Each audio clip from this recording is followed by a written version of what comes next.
the answer of my parliamentary party to that question. And I accept that answer with good grace. Every decision I've taken has been about putting the country I love first. That is why I will resign as leader of the Labour Party. Well, you know what? In the end, he did do the right thing, and there were some achievements, and he's an honourable man, and he cared about public service. Guys, that's not what happened just now. In the last half an hour, Keir Starmer resigned, and he resigned because he was pushed. Most of his issues, most of the things which have damned him from, let's face it, within days, within weeks of him becoming Prime Minister back in July 2024, or of his own making. They were things he chose to do, cutting the winter fuel allowance, damning everybody who wanted to have a public inquiry on the grooming gangs as jumping onto the far-right bandwagon, the two-tier policing after the Southport riots. This man brought it on himself. He was not a good Prime Minister. There was two things on that manifesto. One was a picture of Keir Starmer and the word change. Well, promise made and promise delivered in that sense. If he's right, let's be honest. But look, I mean, I don't really want to make light of it, but I am cheesed off, Julia, because what we promised in opposition was competence, and it's been anything but. I'm embarrassed. I'm really, truly, honestly, I am embarrassed, because I did think we would be competent. We've not been. I've no idea whether there'll be a contest or a coronation. But what I do know is the British public have simply had enough of political parties chopping and changing their leaders at will. We vote for somebody in a general election to be our Prime Minister. We expect them to serve their term. And barring ill health or exceptional circumstances, what is going on here, frankly, is reminiscent of a banana republic that has totally devalued the very process of general elections and democracy. We at Reform demand a general election.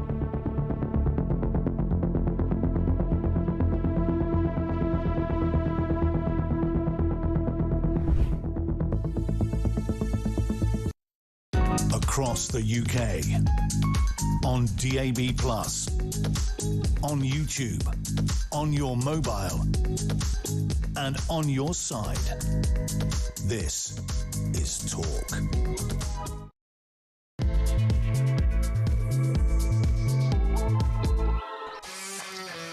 Good afternoon and welcome to Drive Time right here on Talk. I'm Kevin O'Sullivan and I'll be your host for 3 thrilling hours of news, views and topical debate all the way to 7 o'clock. Get on the show, get on the phone and call me on 0344 499 1000. What a start to the week. Lots to talk about today. Or you can WhatsApp voice note me on the same number and I promise to play your message out. It is Monday, June the 22nd. Here's what's coming up. On the day that Downing Street became Coronation Street and Andy Burnham waltzed in to take over, to the bitter end, tragic little Keir Starmer remained lost in his juvenile, delusional fantasy world, hailing his incredible achievements in 2 glorious years of unbridled, stunning success. Apart from himself, who the hell does this 24-carat dud think he's kidding? If his premiership was so triumphant, why has 2-year Keir been given his marching orders by a Labour Party that, like the rest of us, knows that this disastrous departing leader has been an abject failure from start to finish? 0344 499 1000. At the end of his simpering 37-minute Downing Street farewell, the Prime Minister cried. A moving moment? Or not the kind of emotional incontinence one would expect of a man allegedly running the country? Was he sobbing because his catastrophic screw-up doesn't dovetail with his vastly invaded idea of his own talent and brilliance? He's an arrogant little man. 0344 499 1000. Expert guests and incisive analysis throughout the show. What went wrong for Starmer? Among his non-stop cascade of epic mistakes, which were the worst? He was hopeless at home, that much we know. But wasn't ever Keir just as incompetent abroad? After all, he managed to pretty much destroy Britain's crucial special relationship with America and alienated our close ally Israel by recognising the state of Palestine, even though it's not a state, thereby rewarding those Hamas savages for October the 7th. Wonderful. Aside from praising himself and inventing non-existent achievements, as a Prime Minister, was Keir Starmer actually any good at anything at all? 0344 499 1000. The answer, as far as I can see, is no. He was just useless. As for Burnham, questions. Will he charge leftwards? Will he rejoin the EU? Will he break Labour's promises and raise taxes to pay for his socialist paradise? Will he, as is being predicted, sack Rachel from accounts and bring in Crazy Ed as Chancellor? Or will West Streeting get the gig? Or someone else? 0344 499 1000. My thoughts? Anyone who even remotely for a second considered Ed Miliband as Chancellor, which Andy Burnham, he's a big mate of Ed's, actually has, should not be our Prime Minister. Simple. 0344 499 1000. But let's get on to the important issues. We mustn't forget them. A fashion guru's assessment of black T-shirt and sandals fan Andy Burnham's style compared with Starmer's stuffed shirt, scrounged suit chic. And the big question, as blubbing shed a tear Keir sobbed his way out of Downing Street, should a grown man cry? Is weeping in public the sort of emotional incontinence we expect from a Prime Minister?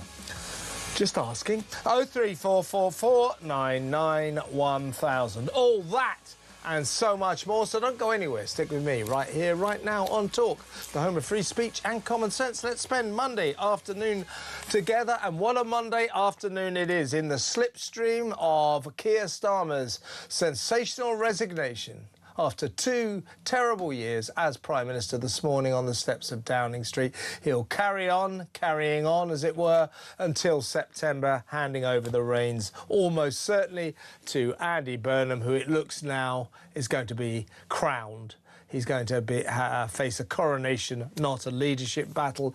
West Streeting artfully removing his name from the list of contenders, and I don't think anyone else would be foolish enough to challenge the King of the North, because he's going to win, if there's a leadership contest or not. 0344 499 1000. Let's go over to Talk's international editor, Isabel Oakeshott. Isabel, welcome to a unique show. Your thoughts? Keir Starmer listed. I mean, I thought right to the end. Keir Starmer's, let me get this right. Keir Starmer's ability to get it totally wrong continues apace. To stand there in Downing Street listing his triumphant achievements at the very moment when he's effectively being sacked by his own party for being chronically useless was as tone deaf as we've come to expect of this pathetic Prime Minister who has been just shockingly, disastrously hopeless from the day he took over. I mean, it really has been stunning how bad this guy has been. I mean, I thought that Theresa May was probably the worst Prime Minister of my adult lifetime, but actually Keir Starmer has been far worse than she ever was. Of course, she was responsible for so much of the Brexit fiasco. But Keir Starmer, not only has there been 2 years of utter ruin for our country, but then, of course, he stands on the steps of Downing Street and lists what he considers to be achievements. I mean, at the very time that people are flooding into our country on small boats, he actually had the temerity to list small boats amongst his many fictitious achievements that he came up with. I mean, he listed defence. Can you believe it? I sat there with my mouth kind of jaw dropping as he took credit for making our country safer. I mean, are you kidding me? Literally 2 weeks ago, your actual defence secretary resigned because you failed so badly on that. So maybe it might have been better to sit that one out. And again, he listed things claiming the economy was in good shape. Growing faster, stronger than our peers, wages rising faster than inflation in every month since we came to power. Fantastic.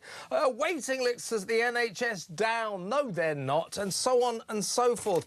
I mean, who advises this guy? What was required here was humility, not boasting. Doesn't matter who advises him because he's history. You know, although he's still going to be in position for another couple of months, I think, and maybe it'll be less than that because we're not having most likely, it seems, we can't be sure, but it does look as if there won't be a leadership contest. So he may, I don't know exactly what the choreography will be for that eventuality, but really the story very quickly moves on to who is Andy Burnham and is he going to be any better? And I'm sorry to say that I think he's only going to be better on a couple of fronts which aren't actually the most important for the fate of our country. And those are simply that he will sound less robotic and genuinely be more human.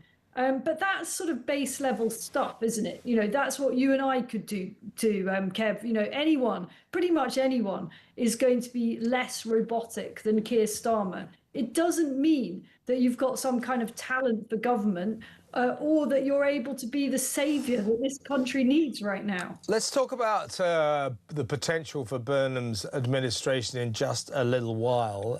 What will he get up to? But just before we get to that, looking back over, you know, the period of what is now being called 2-year Keir's premiership, I like also Downing Street today is becoming Coronation Street. There's something about Starmer. He was always a cliche magnet, so thank you. At least he was good for journalists, but not in a good way, if you know what I mean. But seriously, before we get to what Burnham might be capable of, what he might have in mind, what would you say were Starmer's... I mean, he made nothing but mistakes. I mean, to ask where did Starmer go wrong is a ridiculous question. It's more pertinent to ask where did he go right? Not very often, to say the least. So of the many, many epic mistakes he made, which do you think were the worst, Isabel? I have no difficulty in answering that question, and it is the smearing and depicting of millions of ordinary people as far-right thugs. You know, that to me, that broke my respect for him within the first couple of weeks of his administration. The jailing of the likes of Lucy Connolly, and she was not the only one. There were plenty of other less high-profile examples of good ordinary people that made misjudgments in the wake of Southport, that were incarcerated in the most outrageous manner as rapists and assaulters and attackers and all manner of other terrible people escaped custodial sentence for the sake of pure politics, for the sake of his own perception. Keir Starmer locked people up. These were political prisoners. And as far as I'm aware, that is the first time in our country's history we have ever, in a proud democracy, we have ever sunk so low. And not only that, he didn't learn from it, did he? And he's carried on doing it. And I thought that was utterly, utterly reprehensible. And do you know why he did it, Isabel? Yeah, I totally agree with you. The main mistake of his administration was the kind of mood music. We're the socialists and you're a bunch of far-right racists, and we're going to lock you up if we don't like you, if we don't like your politics. That underpinned his entire premiership, and that was what was so wrong. And you know why he did that? Because he misunderstood what it is to be a prime minister. He thought being a prime minister was to be an enforcer and an enabler of procedure, to make sure the law was properly applied both domestically and internationally. So while he's busy putting people like harmless people like Lucy Connolly behind bars for nearly 3 years. On the international stage, he's busy looking into the letter of the international law so we can give away the Chagos. He's an absolute prisoner of procedure. That isn't what you want from a Prime Minister. A Prime Minister is there to make decisions outside of the rule book, outside of the law book, to show imagination, to show leadership. He just saw his job as, well, that's the law, let the lawyers get on with it, let the judges make the decisions. He was a disaster. He didn't understand his own job. I'm so glad you mentioned Chagos, because that would have been the second on my list, not because it's more important than the overall failure to invest in defences at this most perilous of times, but because it was so symbolic. Here was a guy that had only just got into office, and within the space of a few months, he was not just sort of getting rid of parts of our remaining parts of our overseas territory, highly strategic, sensitive parts of our remaining empire. He was actually going to charge the taxpayer billions of pounds to do that. And that, unfortunately, that arrangement hasn't been completely kiboshed yet, although it seems to be in its death throes. We can't be sure. But that seemed to be such a symbolic betrayal. Who does that as a Prime Minister of any country? Who says, I'm actually going to diminish the country that I've just been elected to lead? I'm going to make it smaller. I'm going to make it less influential. I'm going to reduce its global footprint. And more than that, I'm going to force the good British people to pay for that humiliation. I thought that was absolutely outrageous. I'll tell you who decides that. It's a North London Guardian reading left-wing lawyer who thinks the most important thing to do is to destroy all traces of vile Britain's colonial, imperialist, evil past. That's what people like Starmer and that idiot cretin Richard Hermer, the Attorney General, that's what they think. That's what they're involved in. Blair's project was to diminish Britain on the world stage because Britain was only powerful on the world stage due to evil imperialism. We're being run by people who don't like this country. Let's hope Andy Burnham triggers a change of direction there, but I'm not holding out too much hope there. Let's quickly talk about Burnham. First of all, let's take this as read. He is not going to call a snap election because he could easily lose that. He will not do that. We know that. Will he turn sharp left? Almost certainly. Will he want to rejoin the EU? Almost certainly. Will he break Rachel Reeves's tax and national insurance promises in order to tax us to the hilt to pay for more welfare and not defence? Almost certainly. He's going to sack Rachel Reeves, we believe. That will be good. But will he appoint Ed Miliband, Crazy Ed, as the new Chancellor, despite howls of dismay from business leaders, union chiefs and the money markets? Your thoughts? Well, gosh, this is all racing, thundering down the tracks. You know, you slightly had me at he will not call a snap election. I'm inclined to agree with you, but there are plenty of quite serious people who do not think that we can rule that out, who think that Burnham, if he gets a significant bounce in the polls, and I think he will do, at least for a short period of time, he might gamble on it. Why?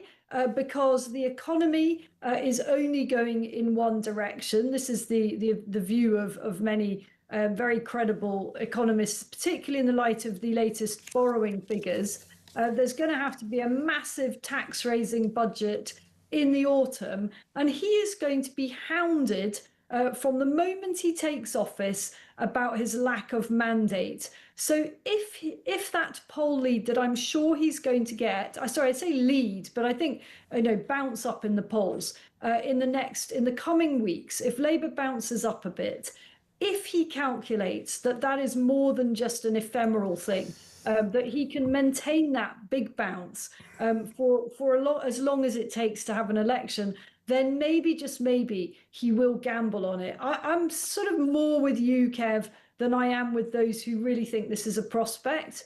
But I don't think we can take it as read, actually. Yeah, I absolutely accept what you're saying, Isabel. It's certainly a possibility, but my feeling is all those people are saying, oh, he'll have to call an election to get a mandate. He won't care about that. No. They're dealing in sort of Westminster political nuances, just as they say, oh, there should be a leadership contest in the Labour in order to give Andy a proper mandate. He doesn't care about that. Labour don't care about that. Frankly, the country don't really care about that. They don't really care about his mandate either. That is just political navel glazing, to be honest with you. Westminster navel gazing. It would be like turkeys voting for Christmas if he called a snap election. So I don't think that's going to happen, which, given my skills as a political crystal ball gazer, will almost certainly guarantee that it does happen, but I don't think so.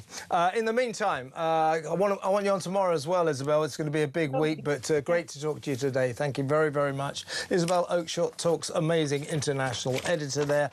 We're going to go over to our equally amazing roving reporter, Samara Gill, who's enjoying the sunshine on College Green right down there by Parliament. We'll see what she's got up. She had a very interesting encounter this morning. She went to Euston Station to meet Andy Burnham as he came down from the north, the King of the North, coming down to undergo his coronation as the new Labour leader, etc.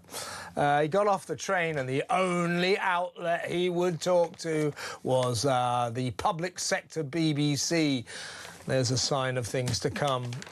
Wouldn't talk to any of the commercial outlets because he's a socialist. That next, tomorrow next. Stay tuned. 03 44499 1000. Let's do it.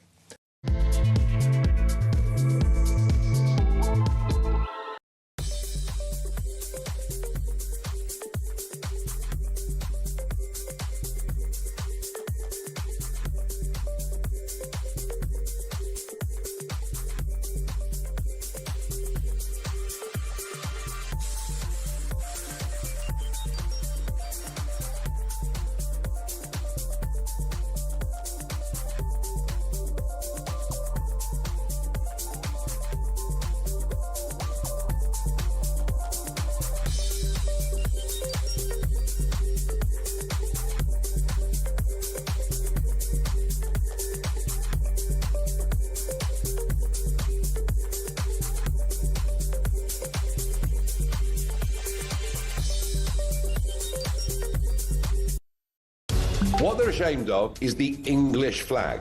Scottish flag, fine. Welsh flag, fine. Irish, everything like that's marvellous. But no. We can't be English. And this has been going on for a long, long time. He would be Prime Minister of the most toxic political brand in the country at the moment, which is Labour. And that is what we will be battling against. Our Prime Minister is allegedly attacked by another nation and nothing is said. This is a reminder that Russia regards the United Kingdom as a hostile power.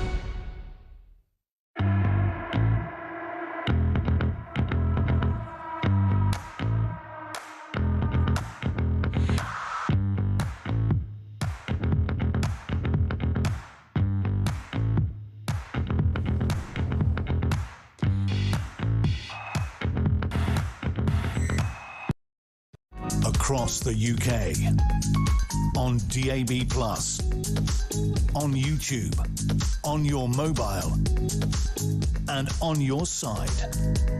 This is Talk. It's good to talk on Talk, and you better talk to me today because there's everything going on. 03 44499 1000.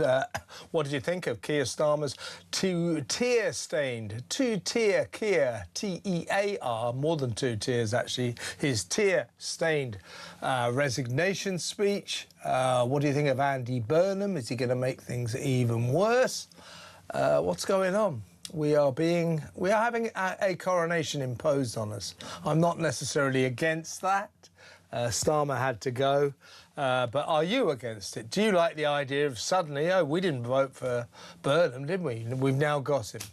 What do you think of him? 03444991000. What do you think Starmer's defining mistake was? 03444991000. Right. Well, look, let's go over to College Green by Parliament now, where our roving reporter, talk reporter Samara Gill is waiting. Hi, Samara. Lovely day to be out there.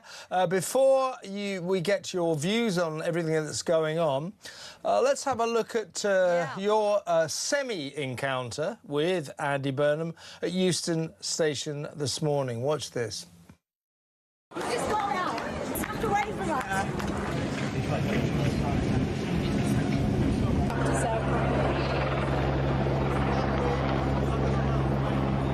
Moved on. Starmer's old news. On to the next.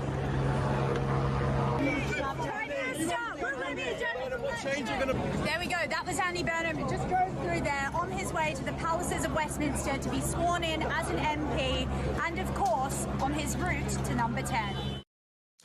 Now, Samara, you're, of course, from a nasty commercial channel, part of the horrible business world, the capitalist business world. He was never going to talk to anybody like you or anybody from the commercial world, but behind those gates that you were prevented from going through, there he was, giving a full interview to the public sector state broadcaster, the BBC, a sign of things to come, I would suggest.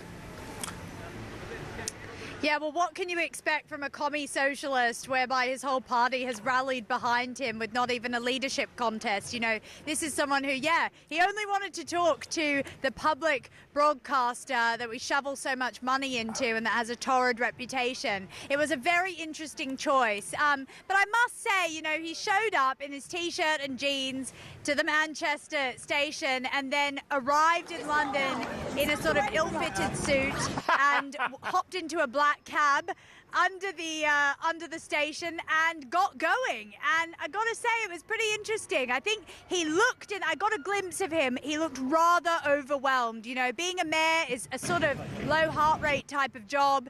You're just cutting ribbons, you're making people happy with government money. I think he was, I mean, the amount of press that was waiting outside the gates alongside me, it was overwhelming for him, clearly, Kev. Yeah, I mean, I think he was hoping for a sort of interregnum between reigns period up until September. He wanted all the summer to sort of prepare to actually have a plan for his government, which is more than Starmer ever had. Perhaps even a 100-day plan, something like that. Even though Starmer had 14 years. Yeah, Starmer never had a plan, never had a plan. I think Burnham at least realises he ought to get one together. Well, it looks like that is going to have to happen a lot quicker than he'd hoped. The way things are going, with West Streeting dropping out of the leadership race, no one else actually officially putting themselves forward, looks like there will be a Coronation Street. As I say, this is the day that Downing Street turned into Coronation Street, and Andy Burnham will be our Prime Minister in maybe 2, 3, 4 weeks, which is extraordinary. Yeah, I mean, can we expect nothing less from someone who is the self-described king of the north? Of course he's having a coronation, and of course there isn't going to be anyone voting involved. I think it is really interesting. In some ways, I am kind of in support of this coronation. I actually think that the Tories love to fluff about with very sidestabby leadership contests, and it just wastes a lot of time. Yeah. Totally agree with you. And I think that it's clear. He's a clear front runner. Going to win anyway, I mean, isn't he has been an insider. Yeah, exactly. He's been an outsider, but he hasn't actually been in that litany of horrible front benchers destroying the country for the past 2 years. So I think this is a proper fresh start, and people who have been actively destroying the country will get cleared out to some extent. As you said earlier, great to see the back of Lord Hermer. Amazing to see Rachel Reeves kicked out of her job. There are people Lammy with has to boxes, go. though, Lammy walking has out. to go. Lammy has to go. He can't be the Deputy I mean, Prime Minister. Lammy's absolutely... he was even supporting Starmer outside Number 10 after Starmer resigned, you know, saying, I thank him for all that he's given me. Yes, because he's given you more than anyone would ever give you, David Lammy. I mean, I think Lammy knows that he'll never have such a position ever again. I think, Samara, what he meant to say was, I thank Keir Starmer for all the over-promotion he's given me. That's what he meant to say. He's a lucky man. Precisely. Lammy has to go. He can't be Deputy Prime Minister. He can't keep the same deputy. No way. He can't keep the same Chancellor of the Exchequer. And although we hear Shabana Mahmood is going to stay as Home Secretary, I think he's got to think very carefully about the great offices of state, the 4 great offices of state, because they have to look different to Starmer if he is going to bring about this kind of inexact change he keeps droning on about. Totally. And I do think that he has got something different, a plan that is kind of away from what Starmer was driving the country into. The problem is we haven't really heard about it. And of course, as all the headlines are saying, Burnham really won this whole election on vibes and vibes alone. And I have to say that with the way that the Parliament was roaring as he walked in, people shouting, Rome has fallen, the Messiah, oh my God. He is not the Messiah. People were shouting that, and then but you know, he's charismatic. He shouted back, naughty boy, at one of the people that had shouted that. So there is some banter going on. There is a real, I mean, it's actually like Westminster has been liberated from the Wicked Witch of the West, and he has returned as the prodigal son, and it is something else. There is a real mood out here, Kev, that I can't quite explain. Something very positive and uplifting, something that Westminster hasn't been enveloped by for a very long time. Yeah, you wait till he gets going. And you know I'm a cynic. You wait till you wait exactly. You wait till he gets going. That buoyant mood, that optimistic mood, is going. That bubble is going to spectacularly burst very, very quickly. Trust me. The media and the public will lift people up just to bring them down, and it just works like that. I mean, to quote Farage, he thinks that the honeymoon period will last about 48 hours, and I think he's bang on. It's going to be about 2 days, and push is going to come to shove, and Burnham's going to find out that Keir Starmer has left him an absolute mess to clean up, a mess of government in every single department. And the way that Burnham's going to go about cleaning that up is going to be very telling, because, of course, they align on many different things and policies. It's not like we've had a complete change. You're just swapping one in for one out. The difference is that Burnham's suit is not paid for by Lord Ali, that's for sure. That's exactly right. Last question to you. What's your feeling? I was just discussing this with Isabel Oakeshott. There's a lot of speculation at Westminster that Andy Burnham, in order to ensure or persuade the public that he has a full mandate to be the Prime Minister, which he certainly doesn't right now, that he'll call a snap election.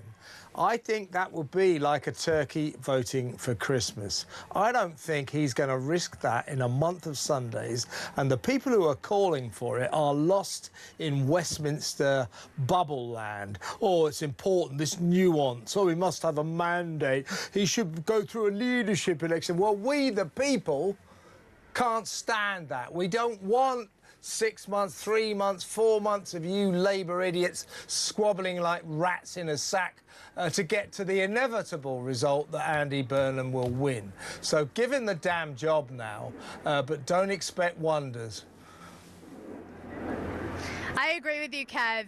It's really the sentiment of let's just get on with it. Those thinking that a general election will happen, I think that's very, very improbable. I mean, it was only 18, 19 months ago that Labour won that resounding majority, and look where we are now. But it doesn't mean that there won't, that there should be an election. You know, we don't exist in that type of system. It is just dependent on who is the leader of the Labour Party. That is who our Prime Minister then is. And I think that we need to get that in our head. ahead. I really don't think there'll be a general election. That will plunge the country into mayhem. And for those hoping the reform government might come in off the back of that, I can tell you right now, just having spoken to insiders and knowing how the sausage is made behind the scenes, it's not going to happen. Reform is not ready for a general election. Just look at what happened in Makerfield. They're nowhere near it. They need to regroup, get their act together, and maybe, just maybe, they can actually survive what might be a successful leadership from Burnham, but what might probably be not so much. I don't think. I think it's unlikely to be successful. And one of the reasons that Labour or Burnham might be tempted to call a general election is that Reform proved in Makerfield, and indeed Gorton and Denton, that if there was a general election tomorrow, despite Reform UK's undoubted popularity, millions of people support it, is it a party that can field 650 decent candidates? So far, it hasn't managed to field a single decent candidate in a by-election. So what's it going to do in a general election? That would be the temptation for Labour. Let's snuffle out Reform right now. But that said, I don't think Andy Burnham is going to take that risk. Why should he? He's going to get the gig anyway. He can take it that a few of us go, you got no mandate. Well, so what? So what? I mean, arguably, Starmer didn't have a mandate by the end because everybody hated him. Fascinating times, though, Samara. Thanks so much. Good to talk to you. Samara Gill there, talk reporter down there on College Green, opposite the House of Commons, indeed Parliament, where it is all going on. Next up, we're going to talk to Matthew Torbet, former Labour advisor, close friend of Andy Burnham. We'll get Matthew's view. He's a straight talker, a Labour man, but he's a straight talker, independent thinker. We'll get Matthew's view on what we can expect of a Burnham administration. And Matthew will probably give us a positive spin, but as I say, he'll tell you the truth. So it'll be good to talk to Matthew, insider Labour guy, about what his feelings are. That next, stay tuned.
Across the UK, on DAB+, on YouTube, on your mobile, and on your side.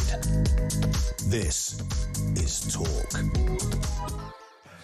Welcome back. Former Labour advisor Matthew Torbet, a close friend of Andy Burnham, is in the studio. Well, he's down. The King of the North has come south, as I keep saying, because I think that's such clever wordplay. This is the day that Downing Street has become Coronation Street. See, this is why I get the big bucks, folks, you know. I mean, there's clearly not going to be a leadership contest. And I think, as a citizen of this country, that is a good thing. I mean, you know, while Westminster types can go drone on about the nuances of a mandate, you know, him being democratically chosen. We know he's going to win a contest. If there is one, let's just get him into Downing Street and get on with the job. We don't want 3 months of squabbling. I don't disagree. I think there's pros and cons to both, though. I think you show you have your own mandate within the Labour Party if you take on Wes Streeting or whoever else and win. Well, he's, of course, Wes has exactly thrown in his chips, yeah. And if you're coronated, people feel like you've not really been put to test. But obviously, we all remember the length of time it took for Rishi Sunak and Liz Truss over the whole summer. It's just silly. If you're going to be in by September, it'd be a similar length. And by the end of it, because you sort of knew Liz was about 20 points up, nothing was going to change. So I think whether we did this or not, it'll result in the same result. Andy Burnham will be Prime Minister. So let's just carry on with governing the country, hopefully with a different style, hopefully with a lot more competence. What is your assessment of the chances in terms of persuading the public that he has a mandate? What, in your estimation, are the chances of Andy Burnham calling a snap election? It's a fluid conversation, truth be told. The current tactic, I believe, is to go long. He'll go the full 3 years if he can. The idea is to try and do as much good as possible and hope people feel the benefits within 3 years. Hell of an ask. Can it be done? Don't know. We'll have to wait and see. Will people feel their lives have improved again? We'll have to see. I think the biggest thing for me, and I know some people, they're acting as if Andy Burnham is the messiah today. Look, I'm a fan of Andy Burnham. I consider him a friend, but for me, it was always about who gives you the best chance of not losing the next election. Might not win it. Yeah. But if we're a minority government and the Liberals help you out, or whatever it might be, you stave off reform, that's your best bet. Now, can Andy Burnham win a general election? Don't know. Could Keir Starmer? No chance. And that's why there had to be a change. That's what they knew, wasn't it? A Makerfield. I don't think I certainly hadn't really factored this in. None of us thought that Andy Burnham would absolutely storm it in Makerfield, and that's what he did. That was a massive triumph, and the margin of his victory is what has persuaded the Labour Party that this guy has popularity, because you can take Makerfield and you can call it a microcosm of the country in terms of public mood. And what the people of Makerfield said, and by extension perhaps the people of this country, is we don't think Keir Starmer is the man to be our Prime Minister, and we'd like to give Andy Burnham a go. Yeah, and I think more in common, the polling group sent some people up the day after the election to do a focus group, and it was interesting because there was people saying, look, I just wanted to get rid of the Prime Minister. And there's obviously a flavour of that they thought Andy Burnham was the best chance of doing so. As much as the Reform MP may have put more pressure on the Prime Minister, he may well have held his resolve and gone, I don't care, I'm going to dig in, and Andy Burnham's not coming back. But at the same time, there is popularity. People like to pretend there isn't. There is. 2 years ago, I can't stress, Kev, he won every council ward in every council in Greater Manchester. That is Kim Jong-un levels of popularity. That hasn't waned in 2 years. It's an unfortunate analogy. Yes, well, not quite. But that's what I mean. People like him in Manchester. Sure. Well, he speaks human. And also, he gets this criticism that he's a shapeshifter. But I'm uncharacteristically, I want to put a positive spin on that. I'm hoping, you tell me what kind of a guy he is, I'm hoping that Andy Burnham, although his politics are not my politics, we all know that, I'm hoping that he's a realist and a pragmatist. Because if he was or is still considering making Ed Miliband the Chancellor, I don't think we have a realist or a pragmatist at the helm. He's not going to do that, is he? It's a fluid conversation. Listen, I said when Andy decided he was going to stand in Makerfield that he could do worse than doing a deal and making West Street in his Chancellor. Yeah, I think that would reassure the bond markets. He's somebody on the right of the Labour Party. He's not going to look at potentially more borrowing. The argument from Ed's team, who I've been in contact with and want to speak, that Ed is possibly the only person to get round Treasury orthodoxy. He worked in the Treasury under Gordon Brown. He's a man, a very few that Labour have got that have government experience. And I think it would be interesting. How it would go down, I don't know. I believe the bond markets have prepared for this, and therefore it wouldn't affect the bond markets too much. On what leader Andy Burnham is, pragmatist is exactly the word I would have used. And I think it's a good trait for a politician. Well, Really is. Kev, you get this joke all the time, right? And I get it, it's quite funny. You get a Corbynite, a Brownite, a Blairite walk into the bar, and the barman says, what do you want, Andy Hello, Burnham? Andy. For me, he's been loyal to every Labour leader, and loyalty is an important thing in politics. He's gone up to Manchester. I think he's learned and grown in confidence from having real power and power where you can change things, certainly in the local area. And I see him listen to all types of people, and there's not many Labour candidates or Labour MPs, Labour potentially Prime Ministers, that could go to Tory conference last year, do 7 different panels, not get booed out, and people go, actually, he's all right in, because he sees all sides of things. And I prefer someone that is evidence-based. And on the final thing, I think Makerfield will be the making of him. I think if he'd have won Gorton and Denton, they'd let him in. Because of the makeup of that constituency, I think his soft left instincts would have taken over, potentially more borrowing, might not have tackled welfare.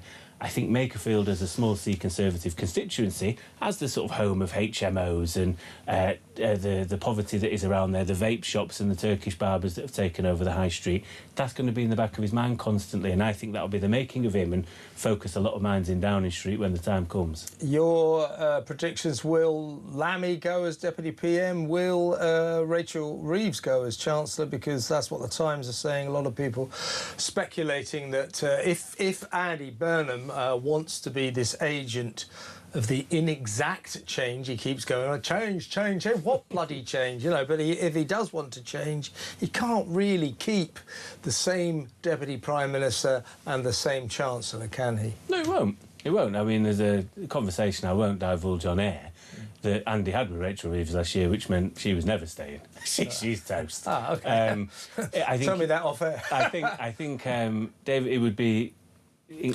interesting if David Lammy was to stay. I think he's far too much of a Keir loyalist. The same for Lord Hermer. Lord Hermer, I imagine, will not stay in place, and you'll see potentially a return of people like Angela Rayner back in housing. I don't know about the positioning. You'll see Lou Hay, but I think actually the interesting thing, Kev, this will be the first test of Andy Burnham's resolve and of his character, because there's going to be people, his friends, that he's going to have to let down. There simply will not be enough cabinet positions for those that are vying for them. And he's got to put that pragmatism over having people in a sort of government of all the talents, all the ideologies, all the factions, whether it be West Street. Shabana Mahmood will almost certainly stay in the Home Office, and he recognises the difference that she will hopefully make in being tough on immigration compared to what Labour members might want.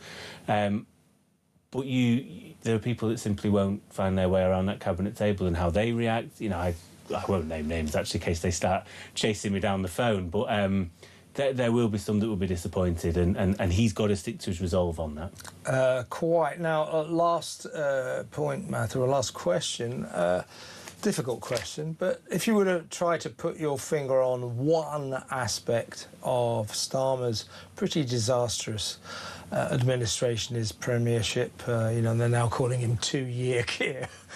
One of his problems is his name rhymes with everything. Starmer even rhymed with farmer, for God's sake. When you run out of rhymes with Keir, you can move on to Starmer. But seriously, 2-year Keir, what would you say was his fundamental mistake?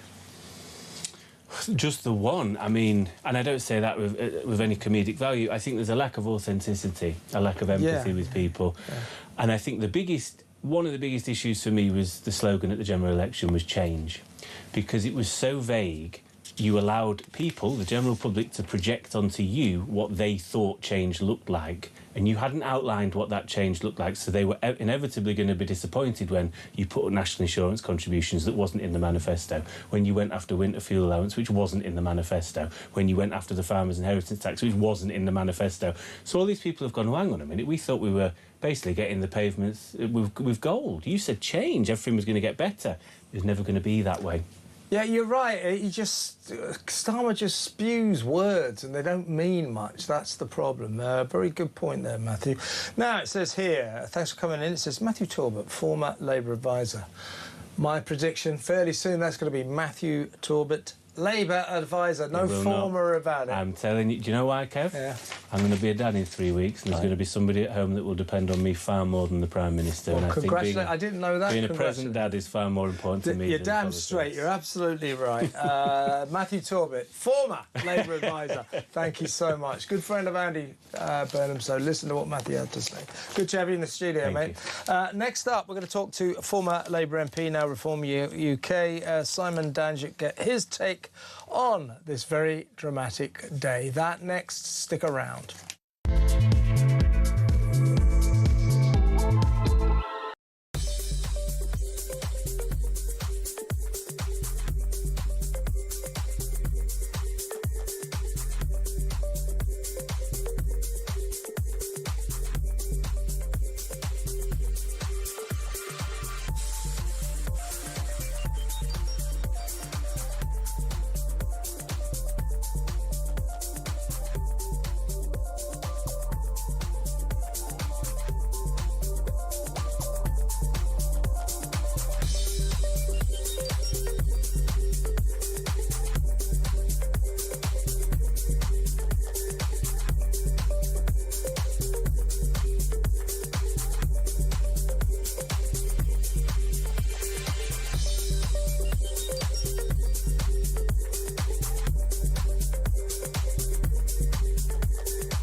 What they're ashamed of is the English flag. Scottish flag, fine. Welsh flag, fine. Irish, everything like that's marvellous. But no. We can't be English. And this has been going on for a long, long time. He would be Prime Minister of the most toxic political brand in the country at the moment, which is Labour. And that is what we will be battling against. Our Prime Minister is allegedly attacked by another nation and nothing is said. This is a reminder that Russia regards the United Kingdom as a hostile power.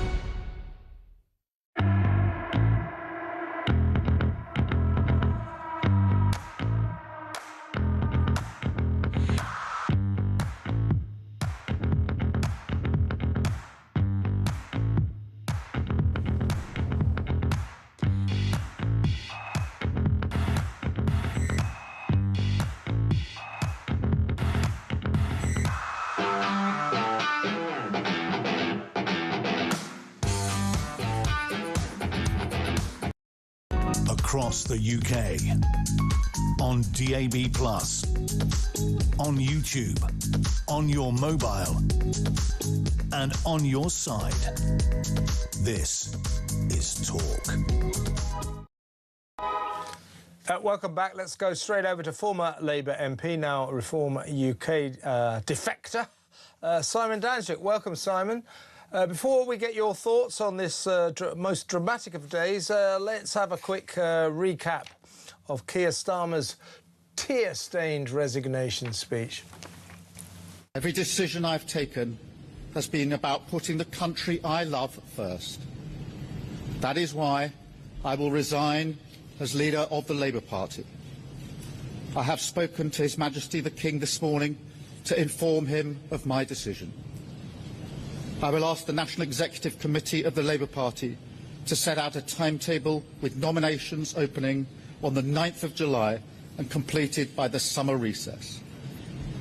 In the case of a contest, this will ensure a new leader is in place before Parliament returns in September.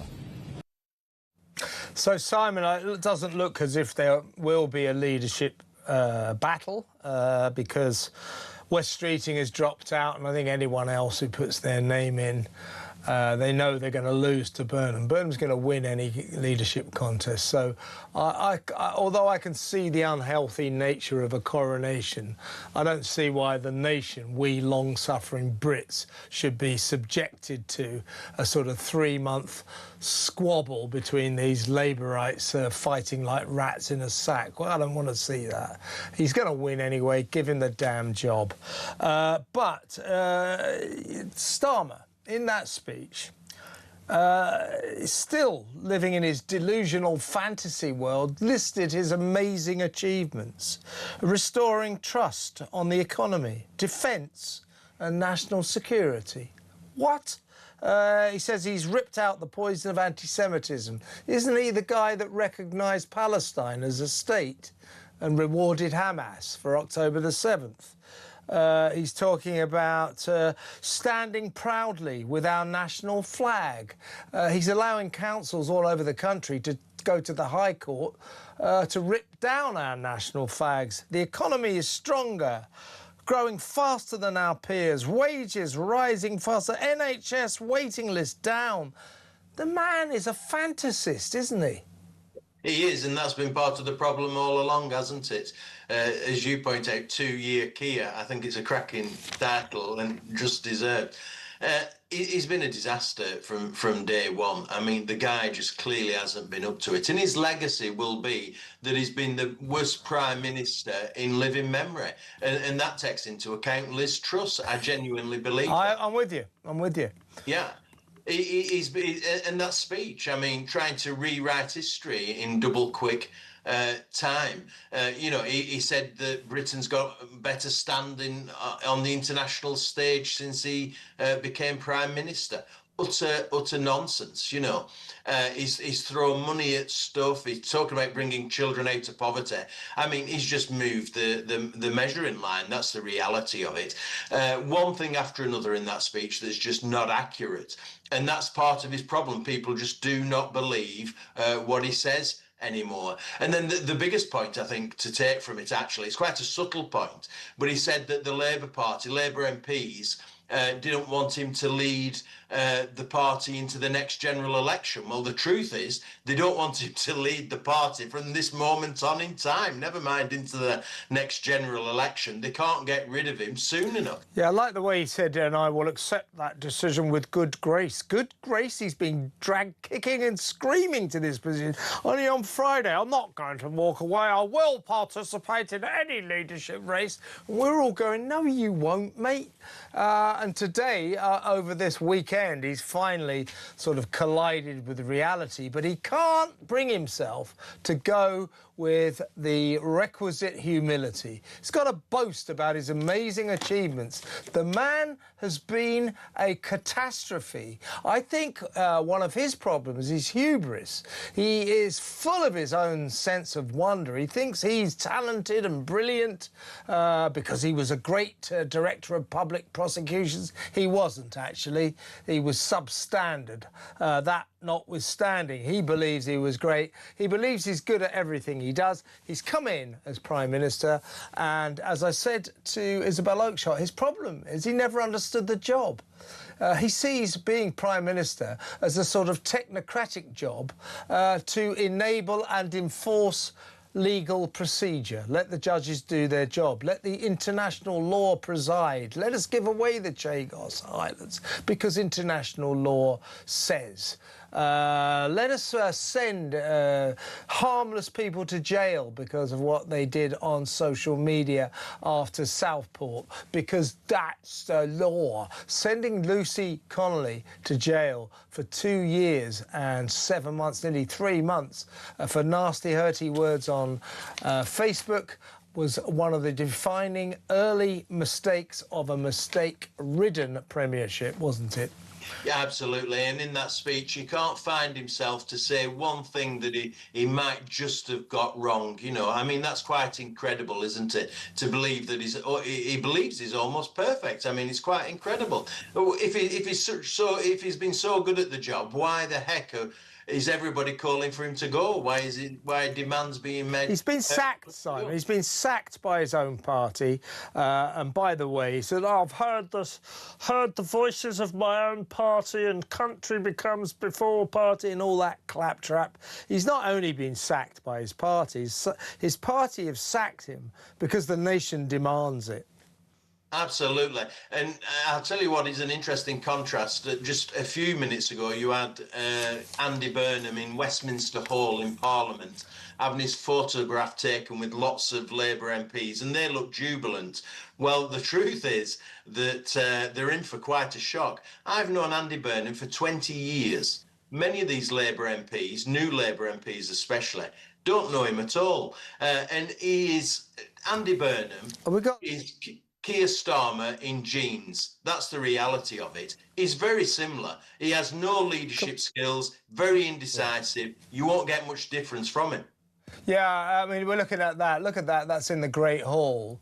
There's all the Labour crawl asses behind him. They're basically all saying, any chance of a job in your new administration, Andy? Honestly, there is nothing more pathetic than the sad sight of a bunch of politicians when there's a new leader in town. It really is demeaning, isn't it?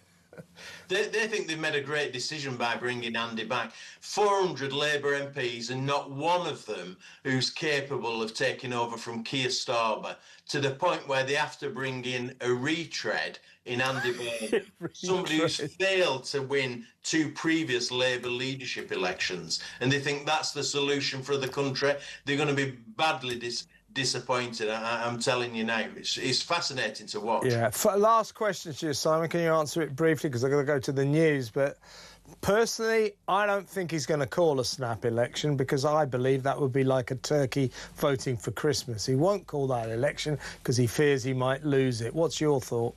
I think he probably won't. I think you're right on that. And a lot of the backbenchers won't want him to call it either, because it's inevitable that some seats are lost at the next general election. Labour seats will be lost, and they won't want that to come too soon. Well said, Simon. Thank you so much for coming on. Always good to have you on the show. That's Simon Danship, former Labour MP, Reform UK man now. Your thoughts, 03444 99 1000. Next up, Ian Duncan Smith, former Tory leader, on this amazing day. That next, stay tuned.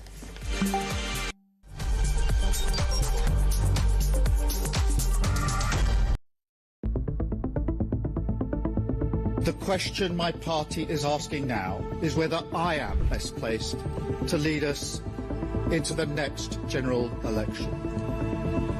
I have heard the answer of my parliamentary party to that question, and I accept that answer with good grace. Every decision I've taken has been about putting the country I love first. That is why I will resign as leader of the Labour Party. Well, you know what? In the end, he did do the right thing, and there were some achievements, and he's an honourable man, and he cared about public service. Guys, that's not what happened just now. In the last half an hour, Keir Starmer resigned, and he resigned because he was pushed. Most of his issues, most of the things which have damned him from, let's face it, within days, within weeks of him becoming Prime Minister back in July 2024, or of his own making. They were things he chose to do, cutting the winter fuel allowance, damning everybody who wanted to have a public inquiry on the grooming gangs as jumping onto the far-right bandwagon, the two-tier policing after the Southport riots. This man brought it on himself. He was not a good Prime Minister. There was two things on that manifesto. One was a picture of Keir Starmer and the word change. Well, promise made and promise delivered in that sense. Let's be honest. But look, I mean, I don't really want to make light of it, but I am cheesed off, Julia, because what we promised in opposition was competence, and it's been anything but. I'm embarrassed. I'm really, truly, honestly, I am embarrassed, because I did think we would be competent. We've not been. I've no idea whether there'll be a contest or a coronation. But what I do know is the British public have simply had enough of political parties chopping and changing their leaders at will. We vote for somebody in a general election to be our Prime Minister. We expect them to serve their term. And barring ill health or exceptional circumstances, what is going on here, frankly, is reminiscent of a banana republic that has totally devalued the very process of general elections and democracy. We at Reform demand a general election.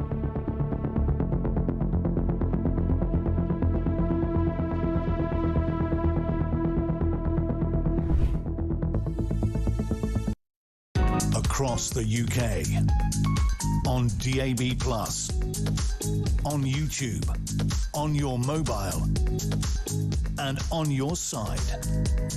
This is Talk.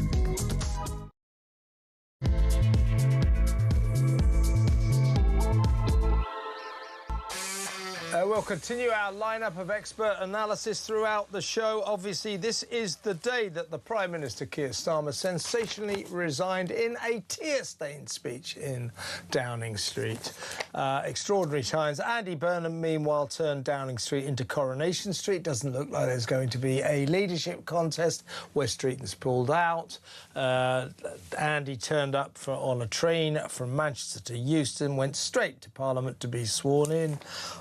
It looks like he'll walk straight into number 10 in just a few weeks. Welcome to democracy, folks. Let's talk to our next guest. He is former leader of the Conservative Party and, of course, the Tory member for Chingford and Woodford Green, Sir Ian Duncan Smith. Welcome, Sir Ian. Good evening, good evening. First of all, your thoughts. I'm sure that, like the rest of us, you were somewhat bemused while we listened to Sir Keir's tear-stained resignation speech in Downing Street, where he listed off his long line of incredible achievements. You know, he's restored trust on the economy, the defence and national security, apparently. He stood proudly, not against our national flags. Tell that to the people of Oxford. He's leaving us with an economy that is stronger, growing faster than our peers, wages rising faster, and so on and so forth. NHS waiting list down. If this guy was such a man of tremendous achievements, why is it that his party, and indeed by extension the country, have sacked him as Prime Minister? Why has 2-year tier had to go, in your view, Sir Ian? Well, I was intrigued. The speech he made was the reason why they should keep him. That's what he was saying. But then saying that, you know, I've listened to my colleagues and I've heard their judgment and I'm going with all grace. Well, the speech itself was saying to the Labour Party, you are mad because we were making progress. This is what he thinks and believes. And now you're going to pick somebody who is an unknown. So good luck to you on that. I'm having nothing to do with that and I'm walking out. I personally thought he could and should have fought it, because although he wouldn't have had a huge amount of immediate support on the backbenches, given the time scale, I think he would have been able to expose and probe Andy Burnham's understanding of policy and of the economy, his understanding of the issue around the boats, whether he's pro going back into the EU or not. You know, and all these things, Andy's made 2 statements about each of these areas. You know, whether it comes to taxation, he's in favor of reducing it. No, he's in favor of raising it. Is he in favor of, you know, the bond market, taking a decision about our policies? First of all, he wasn't. Then he now is. On Europe, favor of going back in, not in favor now, apparently. And so it goes on. The list is endless. The campaign up in Makerfield was helped by the fact that Andy Burnham is the mayor up there, pretty much, and this is his patch. But for the rest of the public, they've looked on, I think, the voting public, to say, well, when do we get a choice? And the answer is they're not even going to see the Labour Party members, not the members of Parliament, but the members of the Labour Party get a choice either. So the MPs have all dragooned in because they think that Andy Burnham is in fact the Messiah, and he is coming to lead them to the promised land, the land that they promised. At least that's something. Yeah. But I just don't believe a word of it. I just don't see what's going to be different. What is going to be different? The economy is in a terrible problem. Taxes are at an all-time high. Small businesses can't afford to employ part-time workers. So we've got lots of young kids out of work. As a result, unemployment rising. The debt is ballooning at a rate of not. Welfare spending is rocketing up, even in the last year and a half. You know, it's just out of control. And meanwhile, you know, we think that the Labour Party's solution is find somebody else who is better on the eye, easier on the hearing, does manage to persuade people about what's good and what's bad, and he'll lead us. But the reality is, what you won't get away with is the state of the British economy, our inability to fund defence, our inability to reduce welfare, and our inability to make the important decisions in government that will lead to a better set of possibilities for the British people. So, and implicit in your answer there, Sir Ian, do you agree with me, it seems that you do, that Burnham won't call a snap general election? Do you know, I've given up trying to guess what's happening with the Labour Party these days, but I think you're probably right.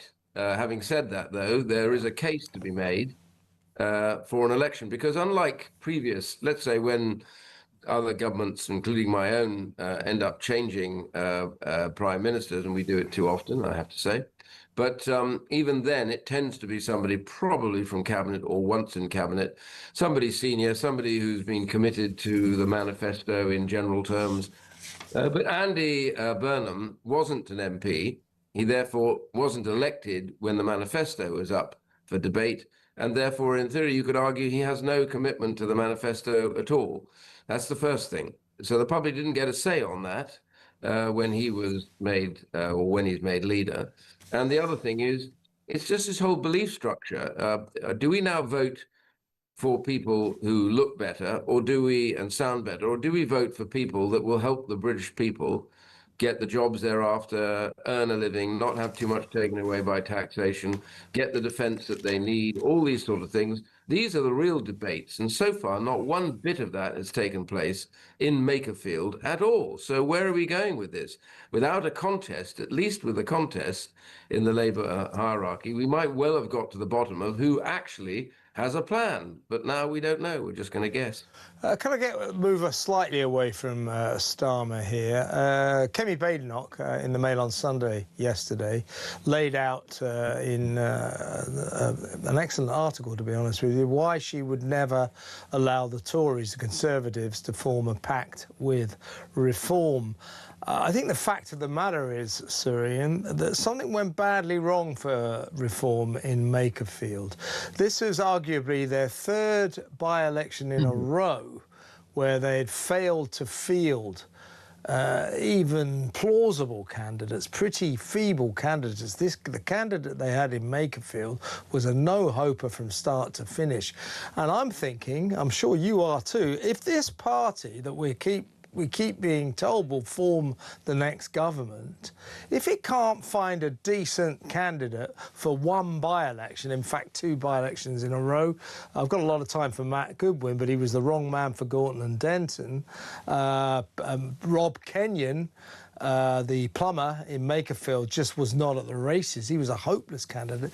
If these are the kind of poor candidates they can achieve in single by-elections, what are they going to be like when they've got to find 650 in a general election? Well, you're hitting on a very real problem for Reform. Reform, I believe, has been grown immediately in protest. A lot of people were angry. I don't blame them at all.